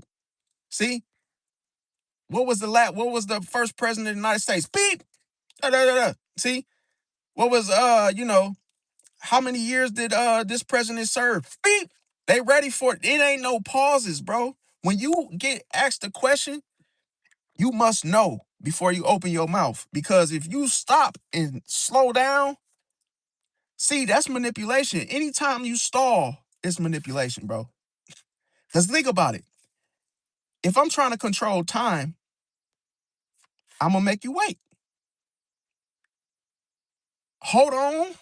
Wait a minute. That's you stalling someone. You're slowing them down. See, you're trying to think about what you're going to say at that point. It's just my opinion. I know everybody has their own opinion about that, and that's okay. Now, it's just the fact that be careful with someone that's stalling and thinking about what they're going to say.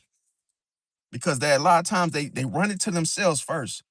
How much did you make yesterday? Oh, damn, I don't want to tell just tell them $50. 55, 50. Oh, 55, 50. 30 seconds later? Oh, you really had to think hard about that. So it must have not been the truth.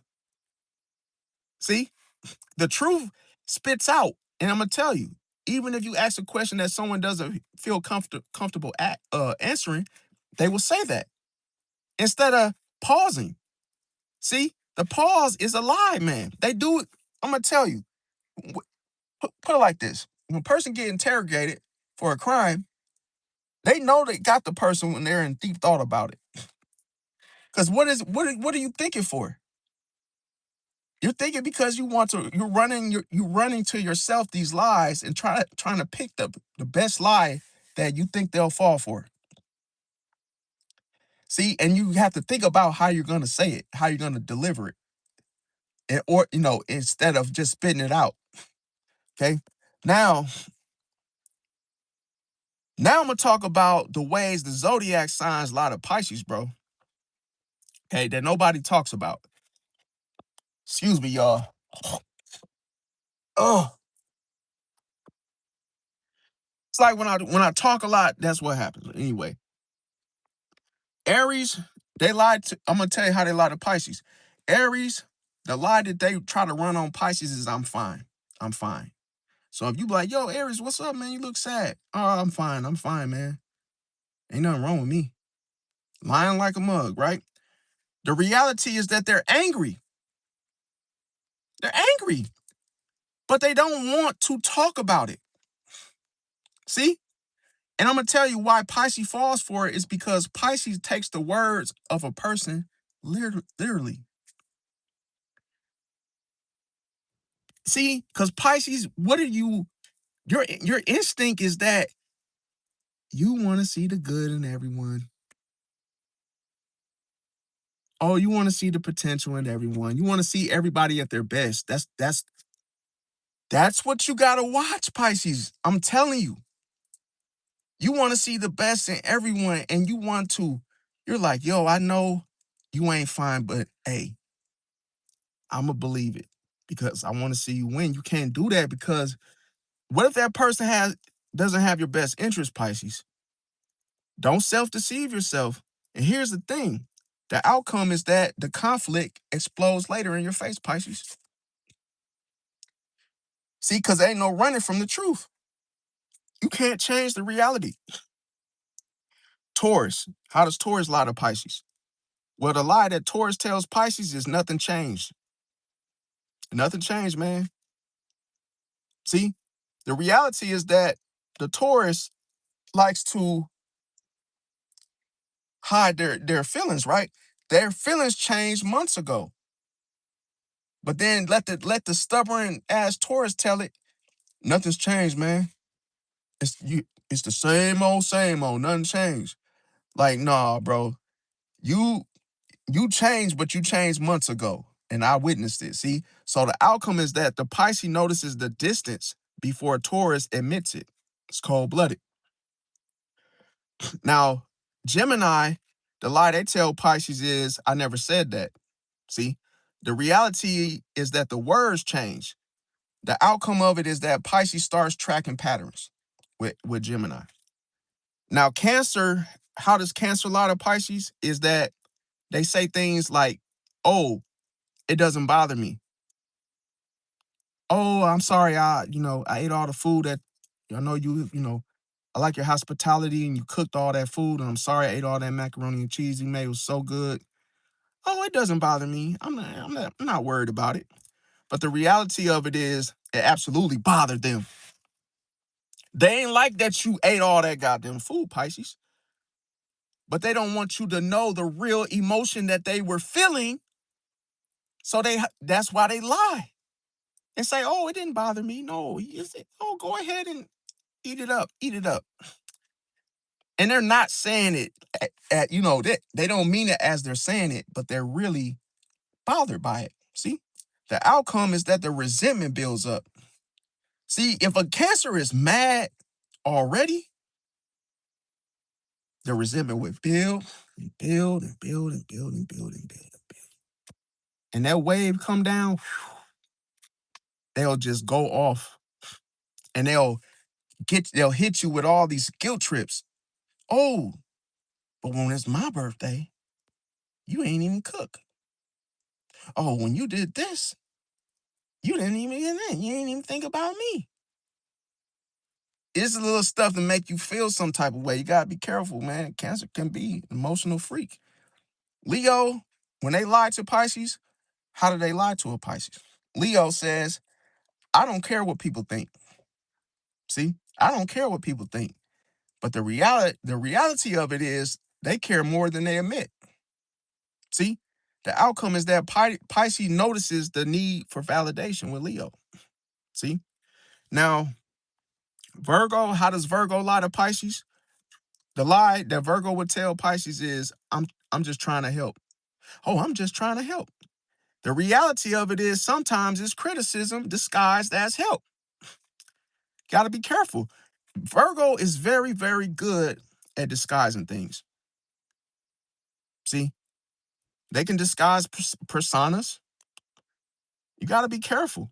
And the thing about the outcome is that the Pisces ends up feeling judged by Virgo. Now, Libras, how do they lie to Pisces? Well, the lie that they tell Pisces is that everything's okay. The reality of it is that they're avoiding conflict.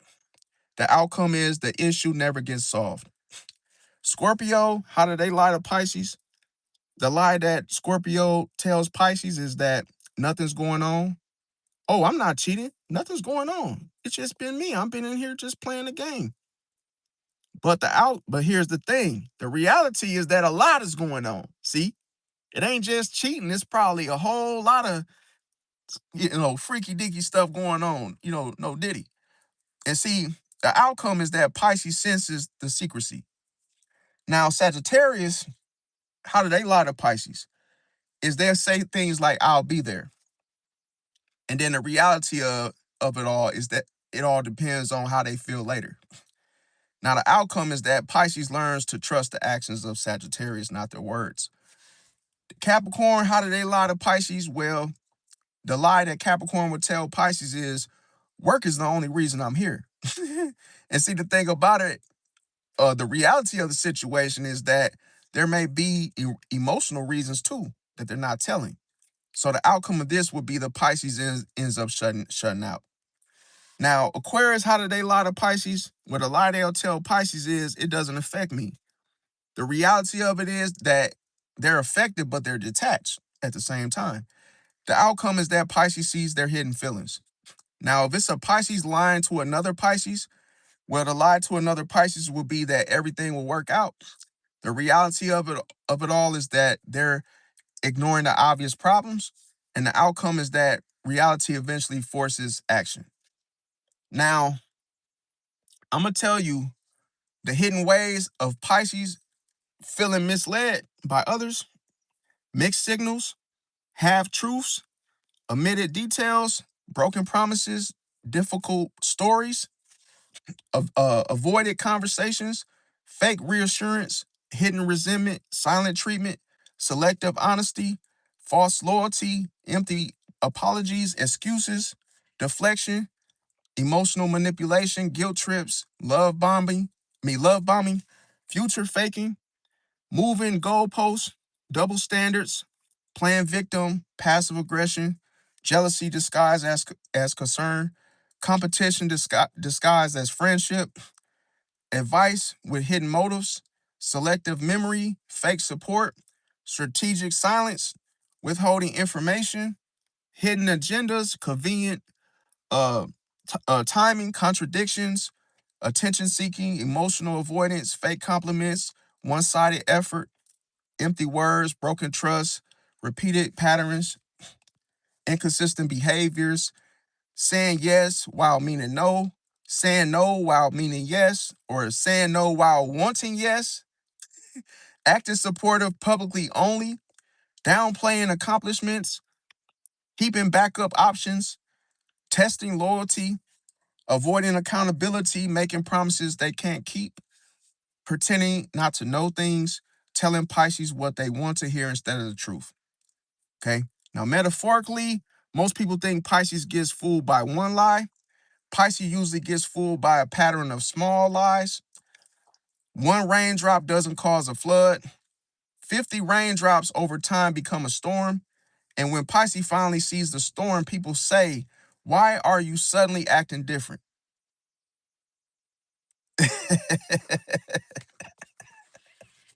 Why are you acting different, Pisces? Oh, it must be the weather. And here's the thing. It's because Pisces sees the storm. That's why they acting different. Listen, if a tornado was coming, am I going to be calm or I'm going to be acting different? Yeah, I'm going to be acting different, of course. See? So people don't know that. They be like, "Oh, Pisces, you acting funny. Oh, yeah, yeah, yeah." You don't think we see your ass? I got to prepare for I got to be prepared for what I'm seeing. And don't act like I don't see you. See? It's the thing is that reverse psychology, people start to, they're like, "Yo, how do you see me doing my shit?" "Oh, you didn't change." Appreciate that, Misty, the star. It's like, damn, oh, you don't think I know your little secret? Yeah, I've been paying attention very closely. And here's the thing. Why? I'm gonna tell you another thing. People say, "Why are you suddenly acting different, Pisces?" Cause what? I'm gonna tell you why. Appreciate the sparkles, Misty. Another thing they say, "Oh, Pisces, why are you acting different?" Then all of a sudden, the Pisces isn't reacting to one raindrop.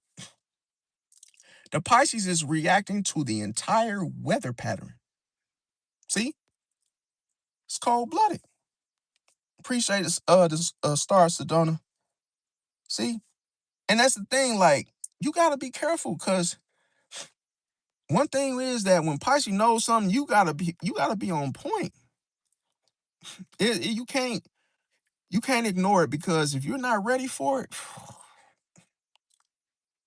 it's like, I'm gonna tell you one thing that pissed me off. Now, I have a Pisces friend that I mentioned to you guys, and me and him got we were doing something online. We got banned, both of us. Boom. They banned both of us because of his idea, and we both just got kicked out. Boom. Right. So once we got kicked out of the situation, he's like, "Oh man, you okay?" For us to get back into that whole little server in the in Discord, and the whole server itself on CFX and shit. For those of you that are familiar with 5M, so we both were playing that shit, and then we got kicked out. Boom. Then my Pisces friend looks at me, and he's like, "It's your fault, bro." And then I mirror him, and I'm saying, "Oh, it's your fault. It was your idea." And then we were like doing the whole back and forth, and then I just said, "You know what? It's both of our faults. We both did a bad idea." And then we were like, "Okay, we're gonna start our own server." Boom.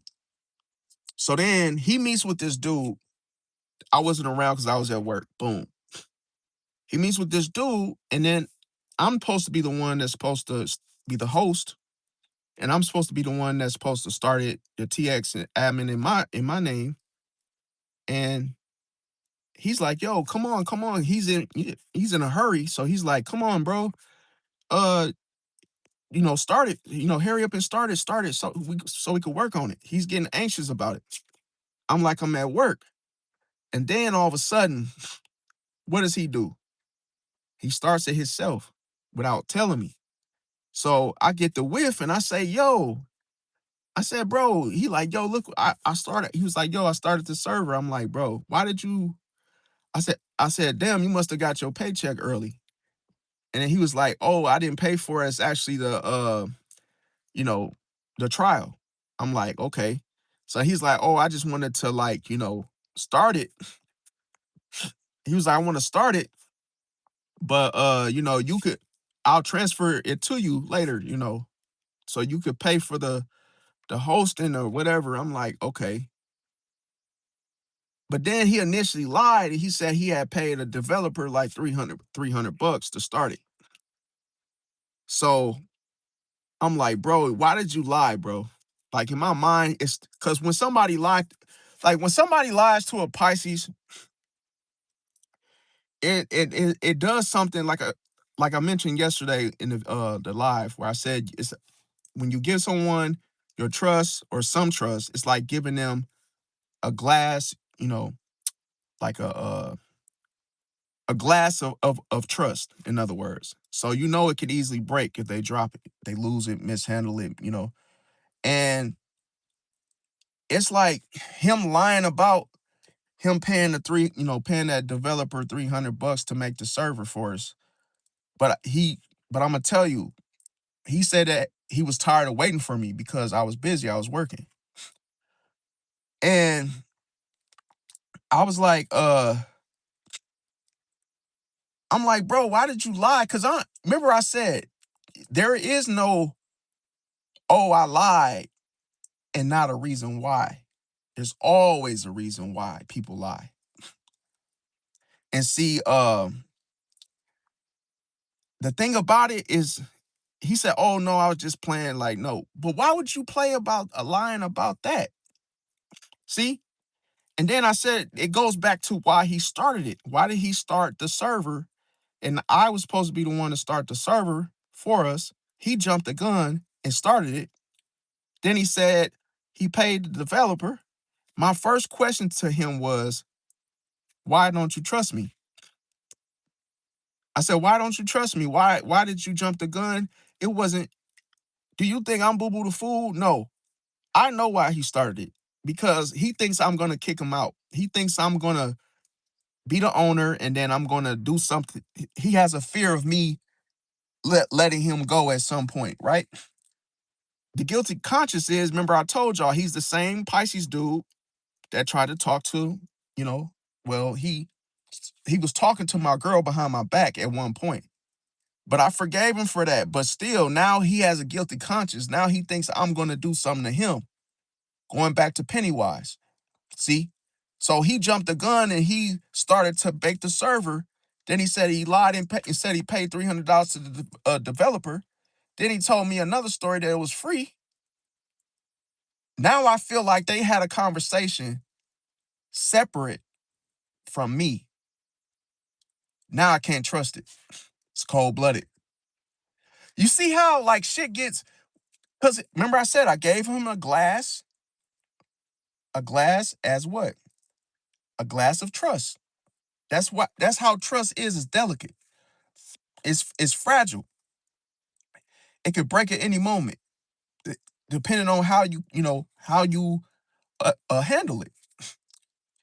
And see, one thing about it is, remember I talked about the spider's web and the whole mere fact that it's a web of lies. You get tangled on one freaking, anything can get caught in a spider's web. All it takes is just, oh, you believe one lie, you fall for it, boom, you're stuck. And until you, okay, until you realize the truth, then you won't get stuck on that one lie. But it starts with one lie. If it happens again, it loops. It becomes a pattern. So, how many lies to know that it's a storm? One lie, not two. See? And the thing about it is, the Pisces doesn't trust you anymore, bro. That quick. Pisces doesn't trust you anymore, no matter how cool y'all were. It don't matter how cool, because this is the thing, you break the trust as soon as you lie, bro. And it's like a Pisces won't let it slide. Would y'all let it slide? Somebody lie to you?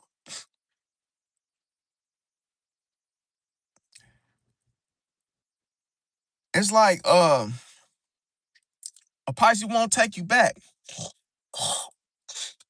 Man, my nose is like stuffed. Okay, so another thing is this. Appreciate the floating heart. What's his name? Can't see. Miss Chocolate. And see, the thing about it, I'm gonna tell y'all why a Pisces stop trusting you. Okay, the lie was not the problem. Always remember this. The lie was not the problem. The betrayal was. See, let's say you lie about where you were. Appreciate the star, Dennis Brown. Say you lie about where you were. See, what is the outcome? The Pisces starts questioning everything else. I'm gonna tell you with keen discernment. How do you listen? When you see one lie, you notice the web first. There's never just one lie. It's a web of lies. But you gotta find out where they are. But here's the problem. You shouldn't. Because you seen one. That is the illusion if you think, oh, let me go find more. No.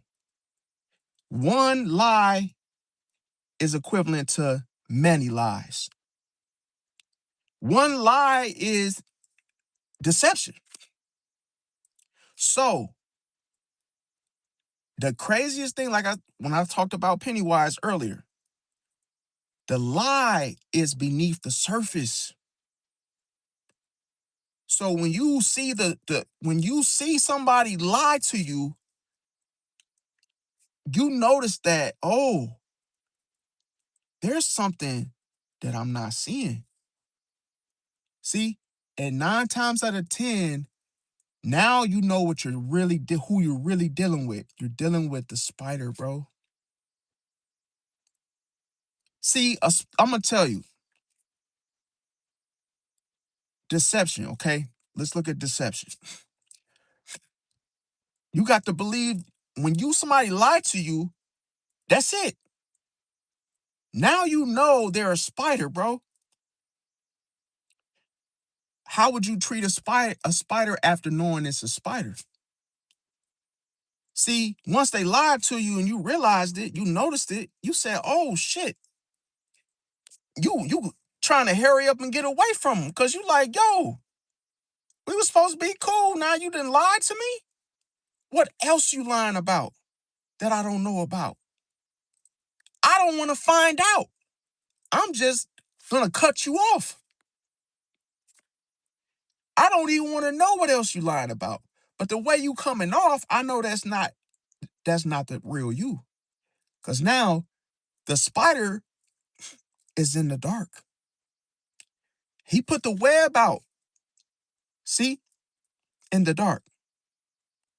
That's how you could be really friends with the enemy and not even know it. They've already lied to you. Why you still hanging with them? There ain't nothing good if you believe deception and you trust deception and you hang with somebody that already done lied to you, they're gonna keep lying to you until it's over.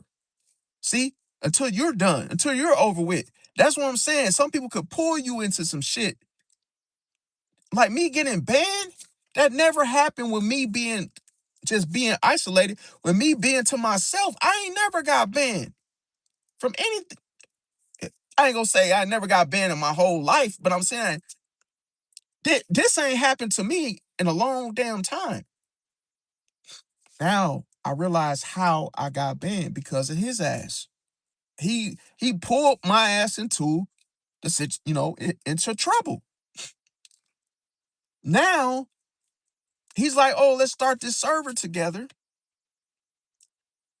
And the minute it was time for him to give me ownership, he said, oh, I'm tired. I'm going to go to bed. And I said, you know what? You can go to bed and guess what? You ain't even got to wake up because I won't be there. I don't trust you. I'm not putting no money, investing nothing into this situation. You lied. That wasn't a joke. See, people like to hide their lies with jokes. See that? And you got to be careful. Oh, I was just joking. No, they wasn't, bro. It was a damn lie. They try to take away the accountability, see, by, oh, it was a joke. No, it wasn't a damn joke. You got people that do that, even today. Oh, I was just joking, bro. It's just a damn joke. No, it wasn't. Let's say the joke is nobody likes you.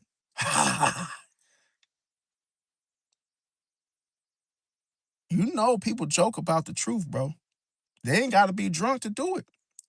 Because look, the reality is the hidden insult.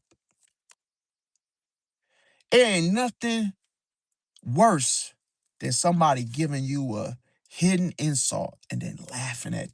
Right in your face, playing in your face. And they want you to focus on the joke and miss the whole insult. See? Now, the outcome is that the Pisces wonders if they meant it. Don't even see, you ain't even supposed to waste time. Once you notice that they lied, done. Over with. Get away from them. Delete their number, block them. Don't try to figure it out. Don't try to say what, oh, well, I need to see more lies to believe it. No, bro. See, another thing is people will joke and say you're too sensitive. Then they'll laugh, right? The reality of it is to avoid accountability. But then the Pisces feels dismissed. See, a person could joke to a Pisces and say, I was just playing.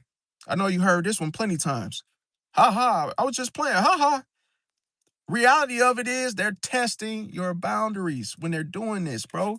I was just playing is not a freaking, bro. Don't fall for this, bro.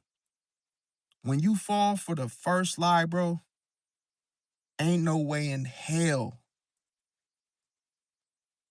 The second, the third, the fourth, the fifth, the sixth, the seventh, you're not gonna see them as clearly because you fail. You believed the lie. So you gave it attention, you gave it energy, it manifests. Now you're stuck. Could you really see that you're stuck after knowing what made you stuck? It's like, damn, I'm stuck to this damn tree and I see the adhesive and I knew it was there, but I chose to stay on it. I chose to stay stuck to it. What sense would that make? Do you got to see another adhesive? Do you got to see another sticky situation to get yourself into? That's like the Venus flytrap, bro. Why the hell would you want to stay there, bro? Knowing you had a way to escape that situation, to get out of it. See? In some traps, I'm gonna tell you a true story, a lesson to be remembered of. Some traps, guess what? Some traps don't allow you to escape. Some traps, people are gone. Some traps kill you, bro.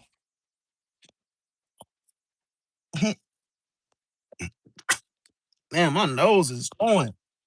Okay, so the thing about it is this is that a person would say things too, I didn't mean it. See, the reality of this is that sometimes they did. But you see, when people lie, they want you to forget about the whole lie and act like it never happened. The words, I didn't mean it. Oh, I didn't mean it like that. Well, why'd you say it? See? And then the Pisces ends up questioning the sincerity of the situation, of their word. See? You're not supposed to investigate. When you hear it, a lie is a lie, will ever, forever be a lie. Just as well as the truth is the truth and will forever be the truth. When someone lies to you, accept it as a goddamn lie, bro. Stop cutting people slack. Stop giving them another chance, another swing at it, bro. Because when you miss the lie, it's almost like you missed the truth. You missed it. So now you didn't hold them accountable when you were supposed to. And holding them accountable is leaving them the hell alone for good. That's dangerous because now anytime you see any little slight little form of deception, bro, get out of there, bro. See? Think of it like it's better to be lied to and escape and leave the person alone for good than to stay there. See? And keep getting lied to. Now, another thing is that a person could say, oh, they can embarrass you publicly to other people, in front of other people. The reality of what this person was doing was humiliation, disguised as humor. See? And then all of a sudden, the Pisces ends up remembering it. Another joke is that is the pattern, okay? The joke becomes suspicious when what? The same joke repeats itself. I'm always joking. Oh, I'm just joking. 1. Oh, I'm just joking. 2. Oh, I'm just joking. 3. Oh, I'm just joking. 4. And so on and so forth. The person keeps saying the same goddamn phrase among you. Web of lies. The first time they said I was just, I'm going to tell you, when a person lies, it almost feels like something jumps out that was hiding beneath the surface. It's like, what the hell? It literally just jumps out at you.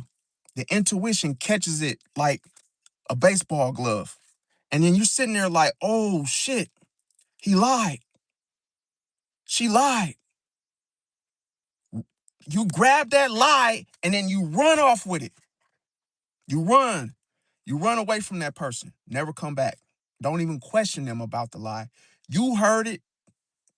You heard it so and clear. You heard it, the truth. Because what would happen if you try to even interrogate the person about the lie? They're gonna lie again. Because listen, they're gonna lie again because they were caught.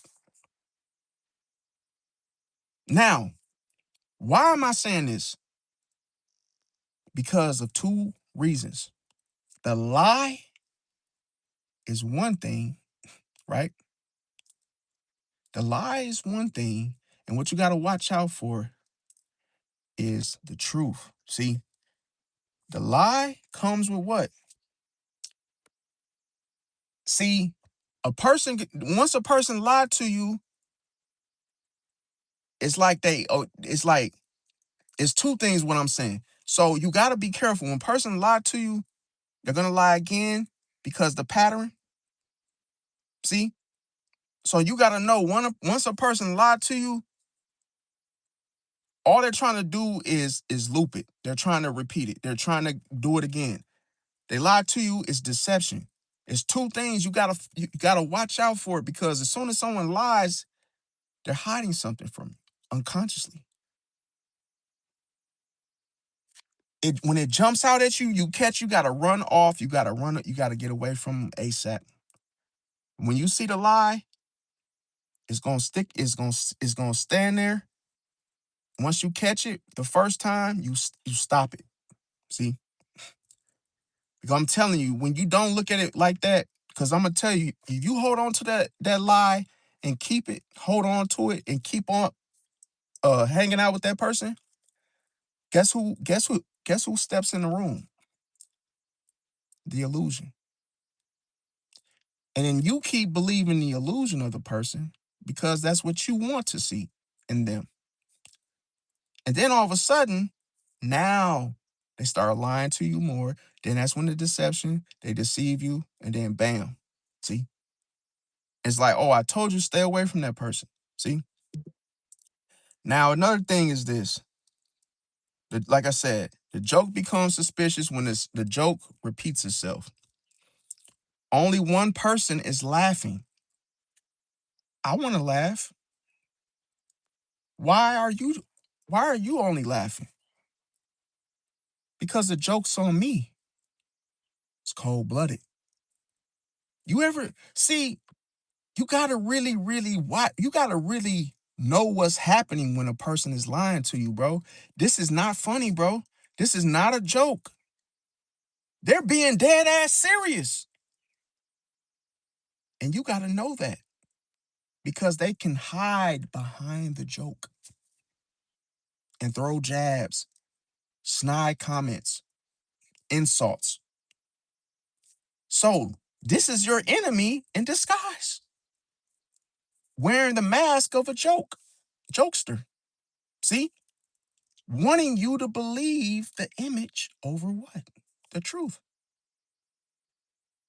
And now when you hold on to the lie and that, oh, the lie, that one lie isn't good enough for me to leave this person alone. Guess what? Now you are falling for the illusion, for their illusion that they're your friend.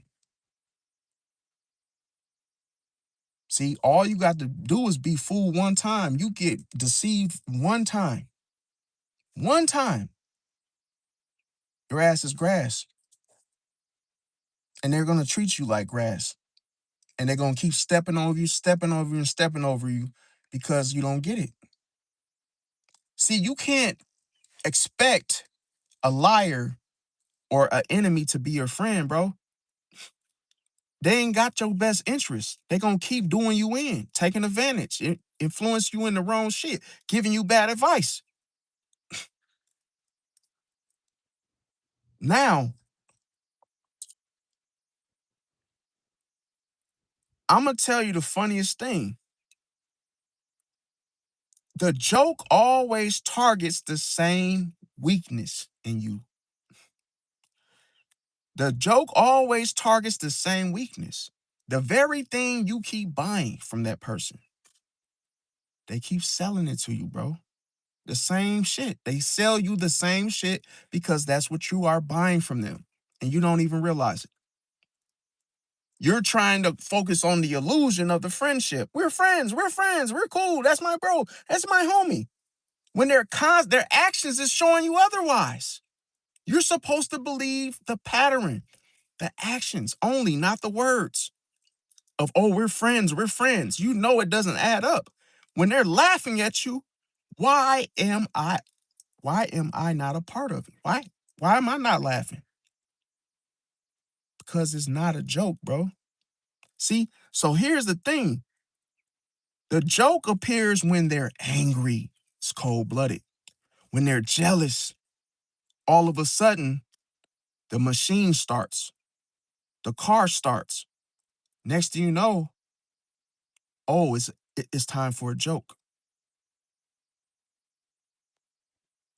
People joke. Listen, when it's time to joke, oh, now the people want to say insult. Now they want to talk about you. Could you imagine? Oh, you don't know what's going on behind the scenes. Only you know you're gonna be clowned. And oh, you're gonna allow it because you're looking at the illusion. So they get away with it. It's like beating your ass behind a mirror, and all of a sudden, they're just doing a number on you, beating you with all kind of insults, and then, oh, I'm just joking. Of course you're just joking. See, of course you're just joking, and guess what? You're never supposed to trust the joker, bro. Anyway. See? That lets you know even in a deck of cards, the joker is considered what? The one that you don't want. You hope they don't have that shit. Otherwise, it's over. That's what I'm trying to tell you, bro. Like things go back to the origins, the roots. Now, the joke always sounds like a confession, bro. Cause why would a person say something that it sounds it talking about me? But you thinking that, oh, it's just a joke. No, bro. You want to believe that it's a joke, just like with Pennywise. You want to believe what's on the surface only, not what's below the surface. Now, here's the thing. Pisces oftentimes asks, if it's only a joke, why does it keep showing up? It's cold-blooded. Because we know a real joke cannot be told more than once by a comedian. It's not funny anymore. It was funny when you first said it, but now it loses its what? Momentum when you keep using it. It's cold-blooded. See? I'm going to give y'all an example. Ha ha, you're lazy. See? Now, a week later, ha ha, you're lazy again. Now, damn, how many times you going to say it, right? A month later, ha ha, you're lazy. Now, the Pisces start thinking that's not a joke anymore. That's your opinion. But what I'm trying to help y'all with is understanding that when it first happens, it's just like the bait. When a fish gets caught, it only one time. Because if you bite that bait on the first goddamn time, you're cooked. I'm telling you, don't bite it. Don't feed into it. The minute I hear you lie to me one time, tells me you have told several, and I'm just now catching you.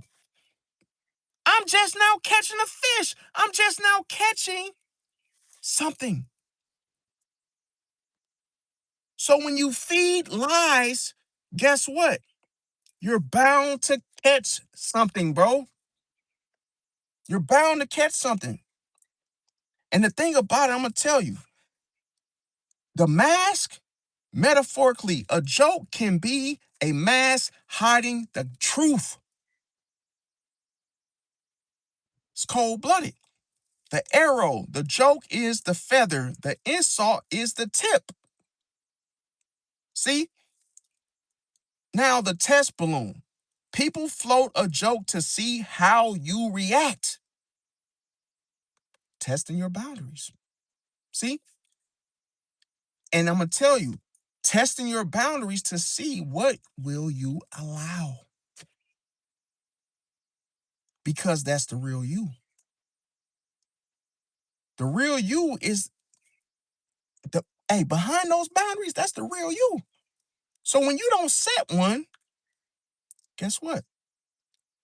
That person shoots that arrow right at you. That tip hits you, and then all of a sudden you react. Now, the fishing hook, the joke is the bait. The joke is the bait. Your reaction is what they're fishing for. It's cold-blooded. And see, the smoke screen is this. Humor distracts from intent. Weren't we just talking about hidden motives and intentions? Oh, I get it. And we think everybody is just, we think everybody is so good, so innocent, not knowing that the joke is the bait. We don't see the reactions, what they're fishing for. The smoke screen humor distracts from intent. And I'm going to tell y'all, the Trojan horse, not the Trojan condom, the Trojan horse, the joke carries a hidden message inside. See? The mirror. Now, the mirror, sometimes jokes reveal what people really think about you. It's cold-blooded because the truth is what? What they say in the joke is how they really think about you. It's cold-blooded, man. That's why I say, when you listen to someone, really listen to what they're saying to you. Really listen to what they're saying, bro. Because even when they say stuff, it means something different than how they said it. The tone. See that? Now, the probe.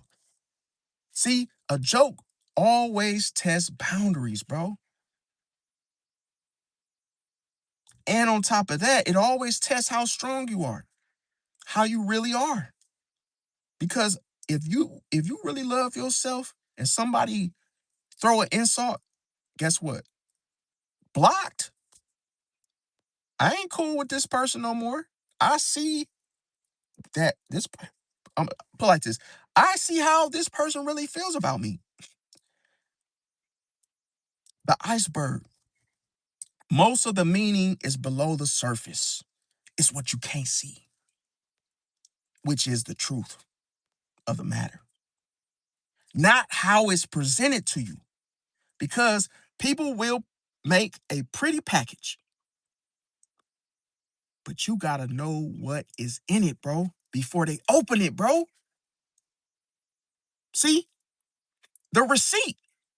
Repeated jokes become evidence of a pattern. It goes back to the illusion. The illusion is you think this person is a comedian. Oh, they ribbing and roasting me. Bro, that's not your friend, bro. Do you hear what they're saying about you? You ugly, your mama stink, your doo-doo-doo, your car is raggedy, whoop-de-woo. You think these are jokes? These are arrows, bro. These are arrows with tips. They're flinging these shits into you, bro. All while wearing a mask of friendship. It's not your friend, bro. See, the derivative of friend, bro, it can be, listen, the derivative of friend can be so many different things, which tells you why the word end is in it. Because on all these different derivatives of what friend can be, it can always end at any moment. So why do people trust them? Why do people trust them so much? Oh, because they come around me. They keep me company. That's not company, because misery love company, bro. You really think they're going to want to see a smile on your face 24/7? Hell no. That's why they put the mask on and they rib you, roast you, talk about you, and you sit there and take it. And how do you know when someone takes it? When you start reacting in such a way, and guess what I said? Just like Judas Iscariot, you start to feel the inner conflict of what they're saying because you're feeling it emotionally. See? And then on top of that, why Pisces stops trusting jokesters, I'm going to tell you. Because Pisces often focuses on the timing, the delivery, the repetition, the tone, the context, the patterns. The joke itself usually isn't what matters. The question becomes this: why did you choose that joke? See, you could have joked about something different. Why are you choosing these particular jokes? See, why are you choosing these particular jokes? And then I'm going to tell you, when the Pisces start Pisceing, you wonder why all the shit below the surface rises up. When a Pisces start Pisceing, oh, now I see it clearly. You wasn't my friend the whole time. Because listen, when a Pisces start Pisceing, you already know. A Pisces would say, hey, Derek, man. Hey, Derek. Hey, Derek, bro. I ain't gonna lie, bro. But, bro, you really starting to piss me off, bro. I feel like you fake and like you really just be walking around, coming around me just trying to get right. They be like, what? What you say? Man, look, bro. Hey, get out my face. And then it's like, oh, next thing you know, he starts saying, you know what? I don't even like you anyway. Oh, well, what'd you know? Now that I start Pisceing, now you start what? The revealance of the truth start to come below the surface. And what? It shows the Pisces, the monster that was hiding the whole damn time. See, it's not that I never liked you. The problem is, listen, they were your enemy the whole time, bro. hiding in plain sight because they drew the illusion.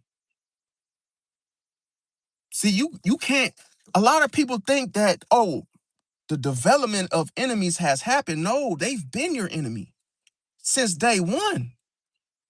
But you've been blind to the lies, man. You've been giving them too much rope, bro.